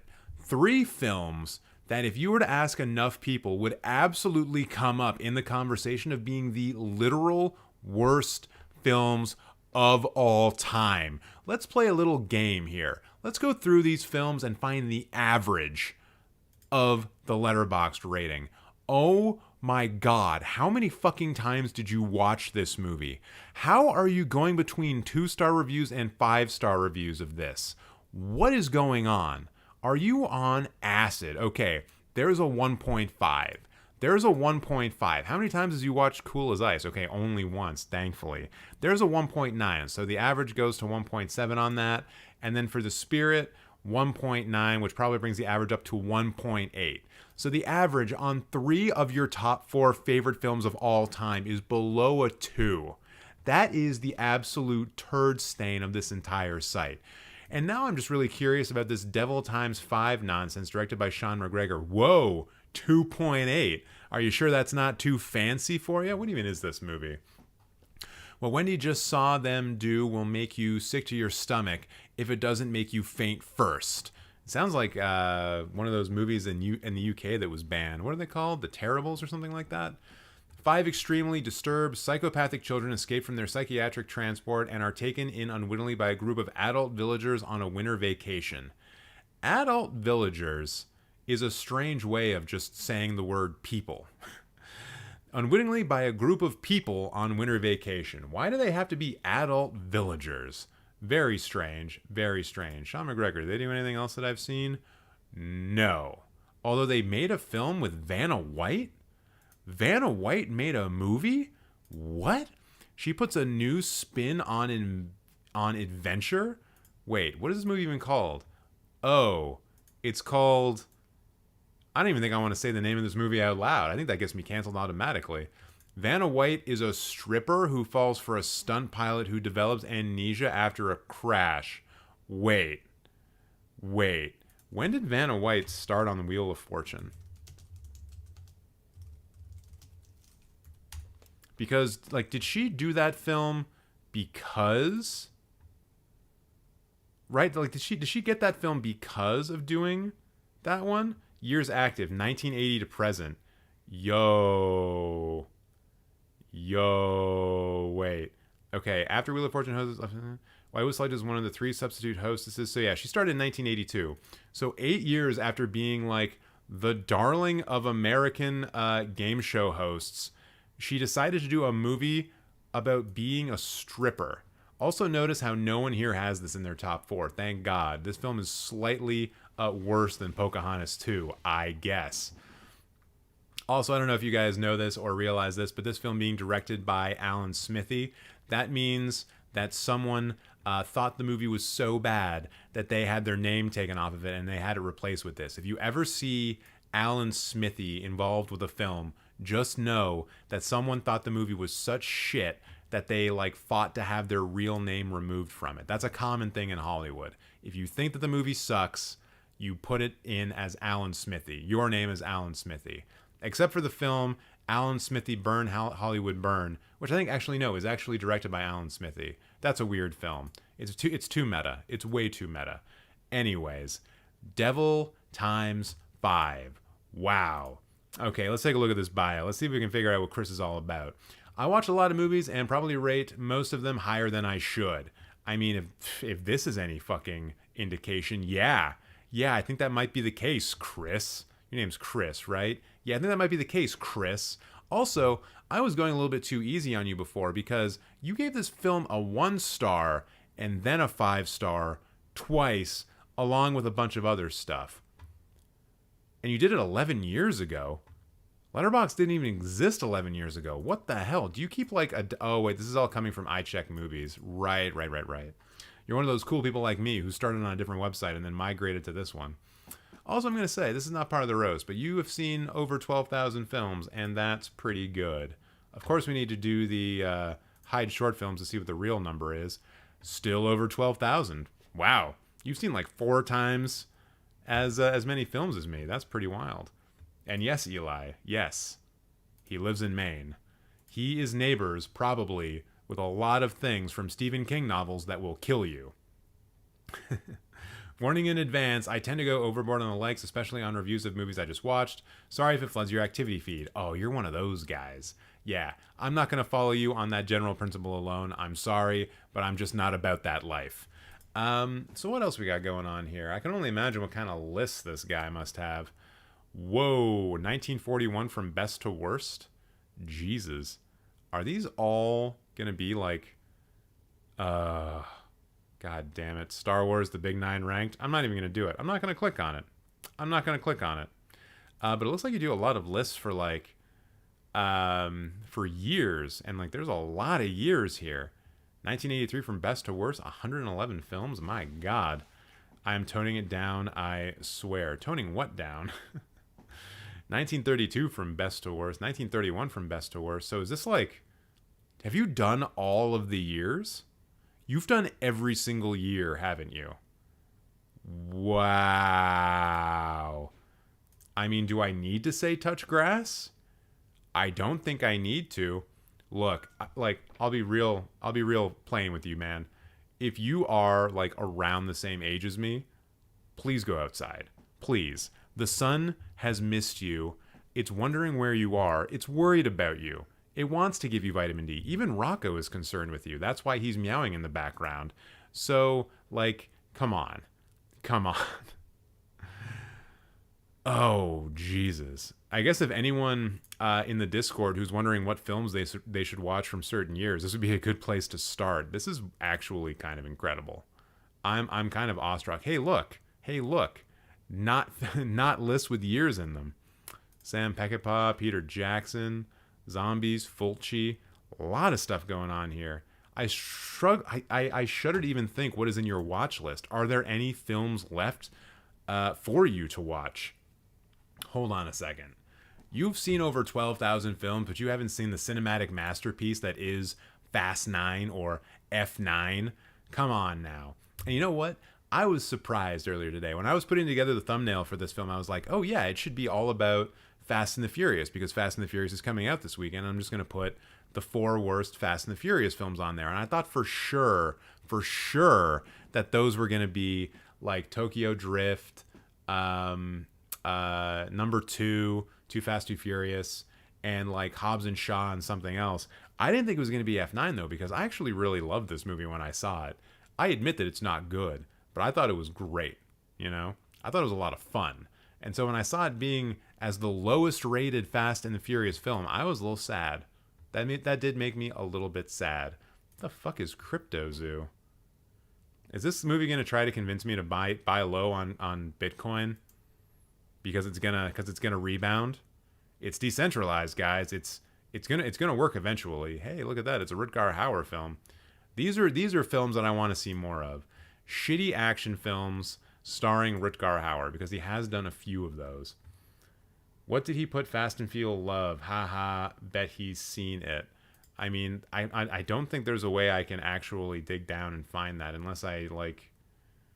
Yeah, even by decade and genre, it's probably not going to be enough. Although Fast and Feel Love is a great movie. Everyone go watch Fast and Feel Love. Shout out to Dory for telling me to go watch that. I eventually did. And he was right.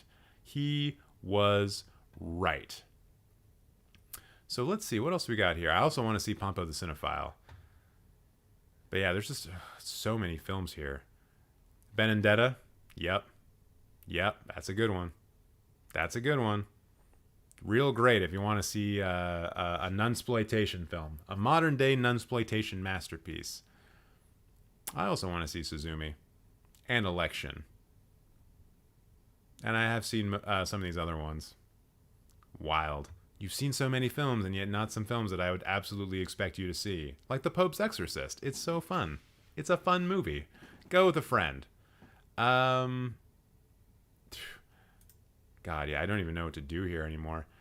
Chris has written for films matching filters, review those. Can we do popular? Can we sort by review popularity? Review activity. What's your whoa? Hey, it must be nice doing that whole like sub back thing with followers, being able to get one for 392 likes. Not bad.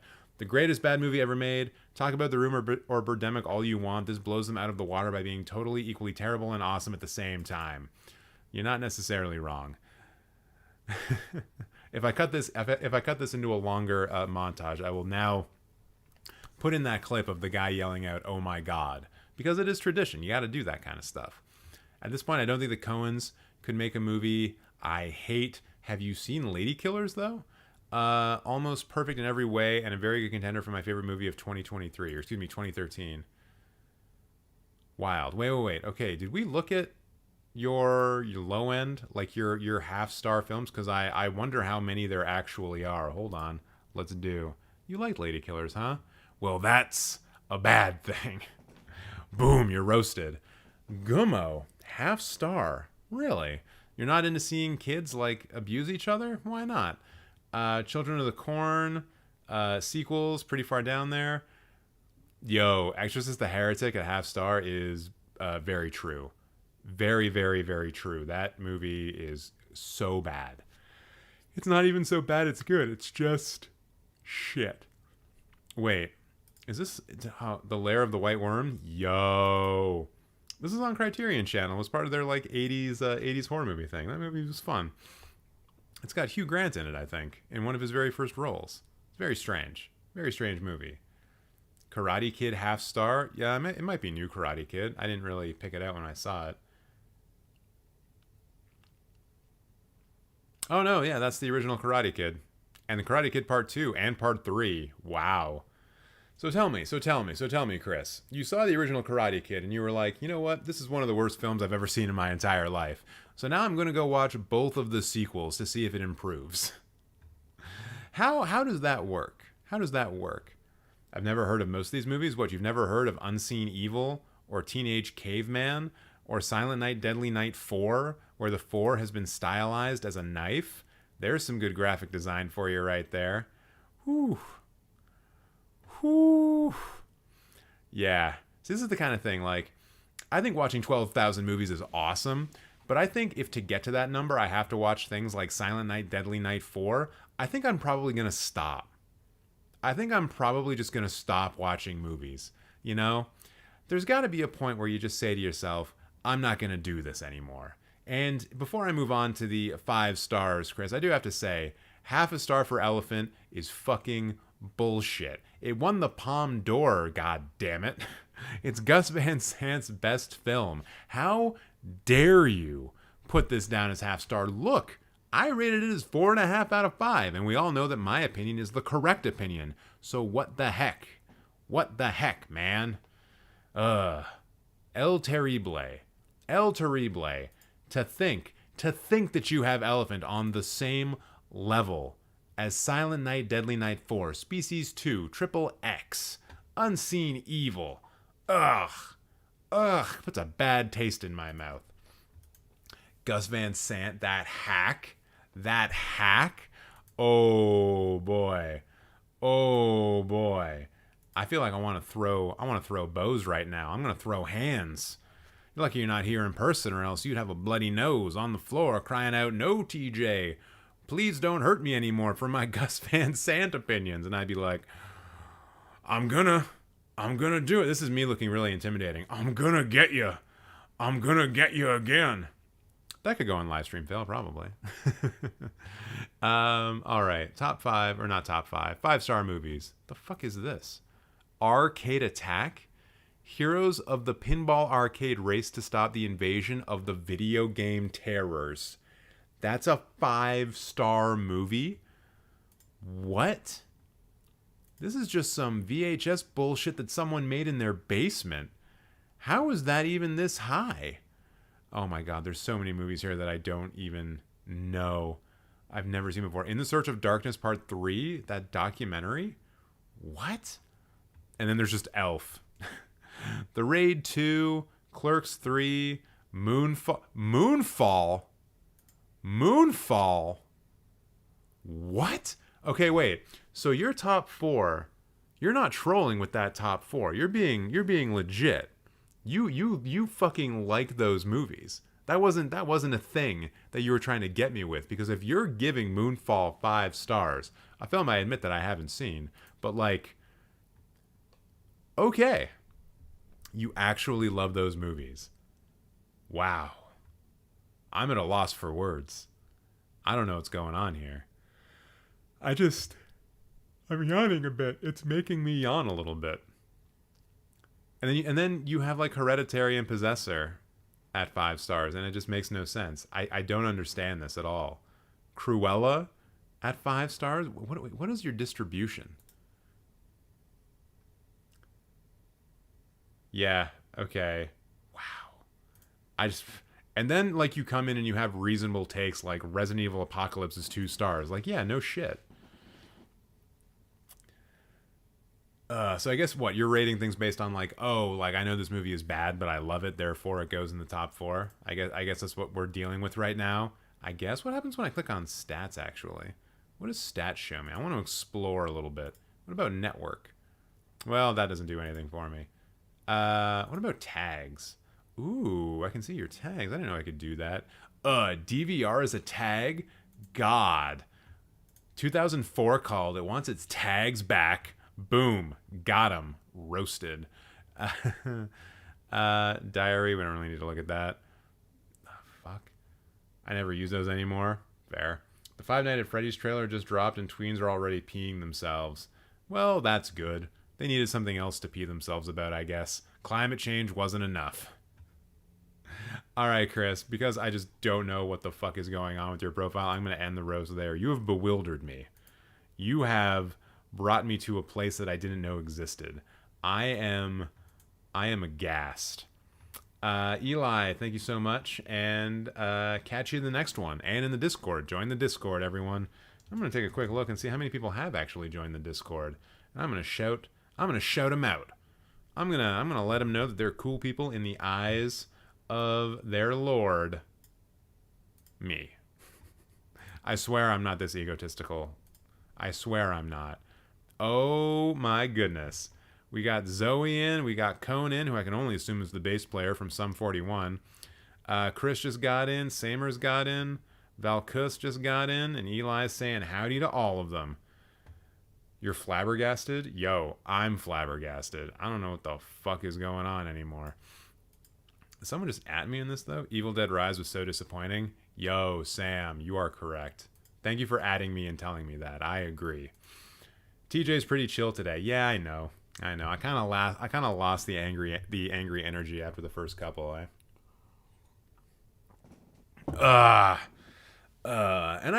can also tell based on the amount of people who are sticking around to watch the roast. Like, it's a bit of a lower number than previous weeks, and I need to be cognizant of that. People are here for the roast. They're not here for the respect.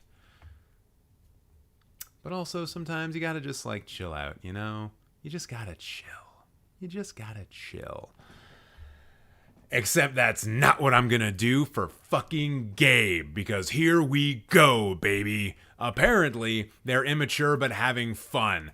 Good for you. It must be nice to be a teenager with no responsibilities. And they like making absolutely horrible movie reviews. Sounds like you'd be a great fit over at Metacritic. Maybe you should give us your hot takes over on Rotten Tomatoes. Have you ever considered review bombing something because it had a woman in it? I bet you're gonna be on point for that. And I would just like to say, before we get into the meat of this roast, the fact that you are so insanely gay for Al Pacino is bullshit. And how do we know it's bullshit? Well, is this icon of Al Pacino? No, it's probably of that guy, Sid, maybe, from the Sex Pistols, I think. Maybe it's David Bowie. I can't actually tell. But it's definitely not Al Pacino. And you know where Al Pacino is also not showing up? Gabe, your top 4 favorite films. Al Pacino definitely ain't in Star Wars. He's certainly not a French lesbian. He's not hanging out with Buffalo Bill, and he ain't no South Korean neither. So I don't know why you are so gay for Al Pacino and then just totally leaving him the fuck out of your top 4. It makes no sense. And you know what? Thank you, Kim, for pointing out the watch list. Because now I know that you are just watching the live stream right now, and I guess that's you in the chat as well, because here you are putting all of these goddamn evil bong films in here. And this is the point where I feel like I cannot continue to roast, because you're paying attention. You're paying attention to what's going on, and that's cool. I think there's even other films here that were previously mentioned in other live streams, like A Funeral Parade of Roses and Son of Saul. Like, I'm glad that I can get you all hopped up on wanting to see, like, maybe the most devastating Holocaust film ever made. But then when you put that in contrast with all of these fucking evil bong films, and of course, The Gingerbread Man, The Ginger Man 2, The Passion of the Crust. Oh my God, it's called The Passion of the Crust. And Gingerbread Man 3, Saturday Night Cleaver. That's a much more boring subtitle. I just don't really know what to do. I was flabbergasted before, but now, I'm just at my wit's end. By the way, what did you give Deepwater Horizon? 3.5 stars. Good. I did not expect to like a movie about shoes so much. What the fuck? Fair enough. So what else do we got going on in this dumbass profile? starting an anti-Noah Centino campaign. I don't know who that is. Is that a person who I should know? Rocco, are you clawing at the wall because you know who this person is? Is an American actor in what, though? In what? Who is this person? Why do I need to give a shit about them? Because I'd really rather not. He was in SPF 18. Oh, To All the Boys I've Ever Loved Before. That's probably where I know him from. To All the Boys. Yep. That's where I know him from. So wait, has he had some controversy, Gabe? Has he done some things that, if I were to search his name and then controversy, or is it just the To All the Boys films, which I have seen all of them? Yeah. Don't ask me why. Great. You also have a YouTube channel. Wait, I'm gonna check the. No, I'm not gonna check it. I'm not gonna check it. Do you want to know why, Gabe? Because I looked at your profile before I went live and I clicked on it, and I'm not gonna fall for that again, you son of a bitch. You are not getting me. This is the one time where I'm gonna spring the trap before you have the chance to get me. So ha. Also, Rocco, you're gonna get fed in 20 minutes, dude. Calm down. You okay, buddy? Meow? Meow? Yeah, he's fine. Yeah, it's a Rickroll. I knew it. I fucking knew it. Ha! You bastard. I'm on to you. You're probably going to do something stupid here, too, like have like a Star Wars list or something, right? Yeah, and it's going to be all weird. Wait, Gabe's top horror films. Oh, shit. Rocco, what's going on? Do you want to look at Gabe's top favorite horror films that are all terrifying?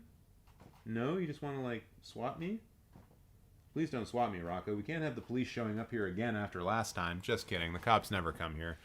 I miss my cat, says Jesse. Well, maybe not. If they're going to be meowing like a demon. Did you guys know that Rocco's also a demon? I don't want to perpetuate any myths about black cats being the son of Spawn or being the son of Satan or the spawn of Satan, but it kind of checks out sometimes. So, I'm guessing that all of these films are terrible, cheap versions of much more well-known animated films. So let's see. We got Plan B, the B movie, Ratatouille, Cargo, Cars, What's Up, Spider's Web, A Pig's Tail, I guess that's Charlotte's Web, The Frog Prince, wait, what? The Princess and the Frog, isn't that one? Fish Tales, Shark Tales, got it. The Reef, probably also Shark Tales, or maybe Finding Nemo? Chop Kick Panda, yo, I can't believe they didn't get sued for that. Like, that really looks like the Kung Fu Panda, I think. Am I wrong? Like, don't you look at that Kung Fu Panda, or the Chop Kick Panda, and say to yourself, yeah, that kind of looks like Jack Black. That kind of looks like a bear that was based on Jack Black. It kind of looks that way to me. Man, wild. Rocco, what are you doing? A Car's Life, Wings, Tappy Toes, Happy Feet. My God. And then I love how you actually have Tall Girl in here too. But not the films that you claim to hate by the person who you have like an assassination hit out on. So maybe that's bullshit. Maybe that's just for jokes. I know what you're talking about, Rocco. The true top four. I'm kidding, I swear. Shark Side of the Moon. What is this monstrosity? What kind of bullshit dark side of the web places are you finding these movies? This isn't real. This is a thing that you made up. You photoshopped this. You put this together and somehow you submitted it to Letterboxd. So now it shows up as a real goddamn movie. Because I will not believe for a second that that's a real thing that exists. Glenn Campbell, not a real person. Oh, what the fuck? Planet Dune. That's gotta be copyright. Wait, Sean Young is in it? No way. How did she? No way. Oh my God. Yeah, it's like, this is probably an asylum film, but Sean Young is in the original Dune. How did she not know when she was looking at the script for this? Well, after all those Titanic animation ripoff, I can believe anything exists. Fair enough. Looks like something from Tubi? Yeah, probably. Or like the deepest, darkest recesses and corners of Amazon Prime. There's a lot of really shitty movies on Amazon Prime, you guys. I don't know if you know that or not. They do not have a quality. They do not have a quality filter for Amazon Prime. Hold on a second. Satan has Jaws, Shark Exorcist. Oh my god. Watch list. It just combines so many of my favorite things. Satan, exorcism, sharks. Oh dear. And then of course there's Robo Shark, which is probably part of the Sharknado universe. Jesus. What is this hee stuff going on here? The Nut Job 2, Gone Nutty. Oh, is it funny because these all have nuts in it? Sorry, Gabe, I didn't realize that you were 8 years old. You're probably up past your bedtime, but thank you for asking your parents for permission to watch this live stream. Fuckity fuck, you dumbass 8-year-old. Let's see here. Is the watch list? What's the watch list? Oh, yeah. We looked at that already. And now let's look at your favorite films ranked. See if there's anything that stands out as being like ridiculous and dumb and stupid. Nah. I mean, Rocky IV, whatever. It ain't for me. Gotta add mixed nuts? Yeah. Oh, yeah. There are more nuts films you'd be adding in there. Although maybe the key is that there's only 3 of them. Maybe that's the optimal amount of nuts, although I've been told otherwise. Yeah. Okay. Let's take a quick look at what they got going on here. Cocaine Bear, 1.5 stars. Nice. And the first half star is oh yeah, it's gonna be all of these stupid goddamn movies. So you've actually watched these, right? Like you've seen this. Yeah, I guess you would have because you rated it. What 8-year-old likes The Silence of the Lambs? A cool one, obviously. Although I definitely did not see that movie until I was older. I did see Jurassic Park when I was 7 or 8 years old, though. The Departed is good. Wait, is The Departed here? Is Departed on here as a half star? Right beside Fan 4 Stick and Titanic 2? Fuck, dude. I will never not laugh at this. The goddamn ship sank. How is there a sequel? And we also, but we know how there is a Titanic 2 sequel, and it's right there on the poster. The film is called Titanic 2. The boat is called Titanic 2. Someone made a new Titanic and called it Titanic 2, and they thought that everything was going to be fine, and then it probably got hit by a rogue wave, and everyone fucking died again. Hey, look, it's Jaws the Revenge. I guess we can now say for sure that it's better than Beverly Hills Chihuahua 3. Oh my god, I can't believe this actually exists. I hate every single part of humanity.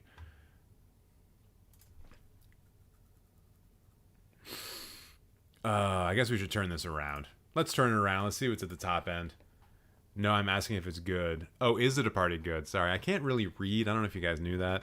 I'm not the best person to ask because the only time I've ever seen Departed was on like a 12-inch screen in a hotel. So, yeah, I don't know. I did watch the film that it was based off of just the other day called Infernal Affairs, and that's kind of an interesting movie. But according to this person, Departed is a 4.5 stars, so you got that to go on, which is nice. So let's see here. You got some Bergman, you got some anime, you got some Villeneuve, Truman Show. Yeah, you know. It's going to be what it's going to be. 21 Jump Street, Wolf of Wall Street. Yeah, I figure you're probably, you're just getting into this shit, right? Yeah, you're about 700 films deep. That's what I expect. You're going to see some better stuff. You're going to see some more stuff. Few Good Men. Oh, You Were Never Really Here. That's a surprising one. This is not something that I expect people to have seen if they've only seen sub 1,000 films. Lynn Ramsey film, Joaquin Phoenix. It's basically Joaquin Phoenix doing Taken, but it's actually done well. I mean, Taken is a good movie, but this is like, what if Taken was real? Like, what if it wasn't like an overblown, overproduced action film? What if it was just a guy walking around with a hammer, fucking killing people? And yeah, it's good. It's good. And Lynn Ramsey's a great director. Halloween at only 4 stars is a bad look, though.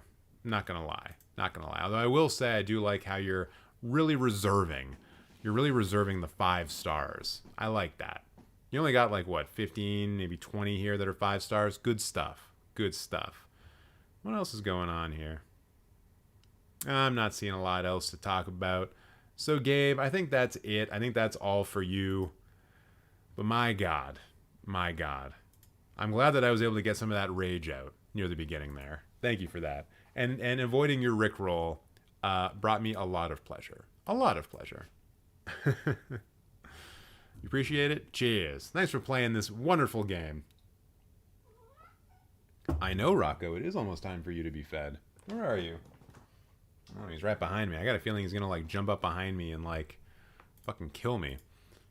All right, so this next one. I don't know if I've roasted this person already. I don't know for sure. Rocco, do you remember? After the next one, I'm the next roast. Well, we may get there. We may get there. I do need to feed the cat at 10 o'clock. That's not going to take me a lot of time, though. But usually I stop roasting after like 4 hours because then my brain just gives up on me and we start just having more casual conversations.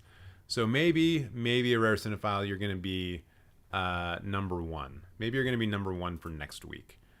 But let me just see here. Let me just see.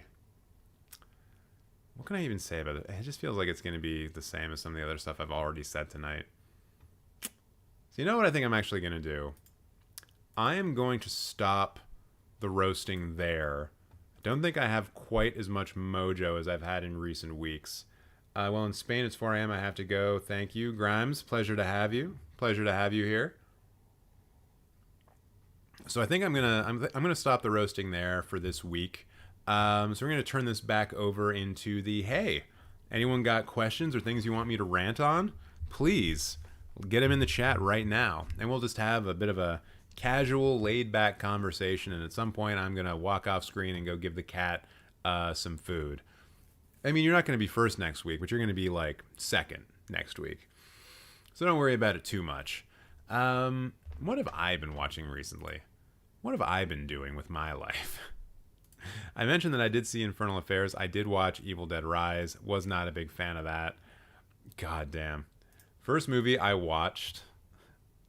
Here's a little preview of the Patreon exclusive rating live stream that you can get if you subscribe on Patreon.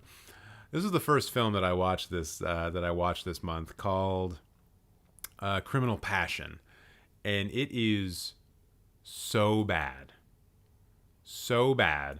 but oh my god, Joan Severance is one of the most beautiful people that I've ever seen, ever. And you can kind of tell by her filmography that she's done some films that could possibly be considered softcore pornography. You know, films like Hard Evidence. You really got to wonder in that instance, what is the evidence that is hard? You know, it's probably a very particular kind of evidence that is hard. But also, you know, films like Black Scorpion. That looks like a lot of fun. Oh, sorry, no, this is Black Scorpion 2. Excuse me, I'm very sorry. But I guess she was also in Lethal Weapon, and that's kind of cool. But yeah, she in Criminal Passion. Whew. All right. Jesse asking, what's the best Transformers movie? The original animated film from 1985 or 1986. That was my favorite movie growing up as a kid. Still to this day is probably in my top 20 favorite films of all time. Got a lot of great stuff going on for it. Great soundtrack. Traumatizing as all hell film. Will definitely leave you crying if you had any emotional attachment to the original first 2 seasons of Transformers, the animated show. And yeah, and I think honestly after that, it's like the Bumblebee movie, and then all of the other Transformer films are just equally bad in my opinion. Like, I just do not like them. I honestly hate most of the Michael Bay Transformers films. In fact, I think all of them, because he didn't even direct Bumblebee. God damn. Michael Bay is at a very weird place for me, because like he has directed what I think is one of the best, if not the best, action films ever with The Rock. But my God, some of his other films are just so horrendous. Like, comparing what he did with The Rock and then looking at the absolute smorgasbord of bullshit that he did in Transformers, I understand how it's the same director, but I just can't admit it to myself, you know? Like, it's shit. It's shit. and he knows it's shit. I think. I don't think he thinks that Transformers is a good movie. He probably thinks that The Rock is a good movie, but Transformers absolutely not. You just watched the first Transformers movie yesterday? God, no, it's not good. It's not good. Rocco, where are you going? I saw that movie in theaters like opening weekend. I had a friend of mine come visit me, and we went to go see it together in theaters, and it was garbage. I was sad after seeing it. Rocco, you'll get fed in 5 minutes. Come on now. I should put a countdown clock on here. Yeah, The Rock is sick. The Rock is incredible. Like, that movie is the best example I can think of a camera being used like a dancer almost. Like, the choreography of the camera in tune with the editing is like some of the best examples of that I've ever seen. It's kind of like it doesn't, like, the new West Side Story doesn't approach it, but it's that same kind of idea where the camera is itself a character that is floating and moving around, and it's so intricate in the way, especially in the way that it interacts with the editing in The Rock. It's phenomenal. Even Rocco loves it. That's why he's meowing so much.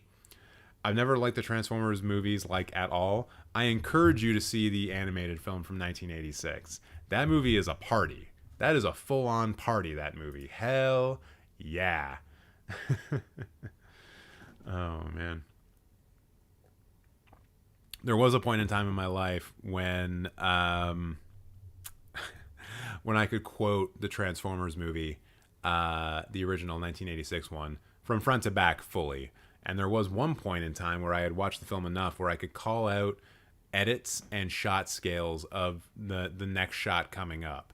So I could tell you what everyone was going to say, and I could tell you the shot that was coming next. Like, I basically Book of Eli'd the Transformers 1986 animated film in my head. If society collapsed, I would have been able to reconstruct that film at one point in time. I couldn't do that anymore. That would require me to go back and watching that film like maybe once a week for maybe, I don't know, 2 months? 1 to 2 months maybe? No. I probably would need to do more than that. But yeah, that film just is in my brain forever. It's just locked down a little bit. The animated film is gold, 5 stars at least. Oh yeah. You got, oh man, the voice cast as well. You got like, fucking, I was about to say Jude Law, but it's not Jude Law. Judd Nelson, Robert Stack, Leonard Nimoy, Orson Welles, Lionel Stander. Just incredible stuff. I love that movie. I love it so much. I love the first Transformers. After that is just downhill. You can tell he did not care after the first one. I mean, I think it's pretty clear that he didn't care for the first one either. He was just getting paid. I'm also a big old Michael Bay fan, so I'm biased. Man, Michael Bay, once again, is this weird thing for me where he's created like one of my favorite movies ever, and also just so many films that I hate. I hate The Island. I hate it with a burning, fiery passion. I think it's one of the worst movies ever made. In fact, I'm going to go on Letterboxd right now. I'm going to find it, and I'm going to give it a 0.5 star. Because that movie is horrendously bad. Bang. There it is. Proof for you all about how much I hate this movie.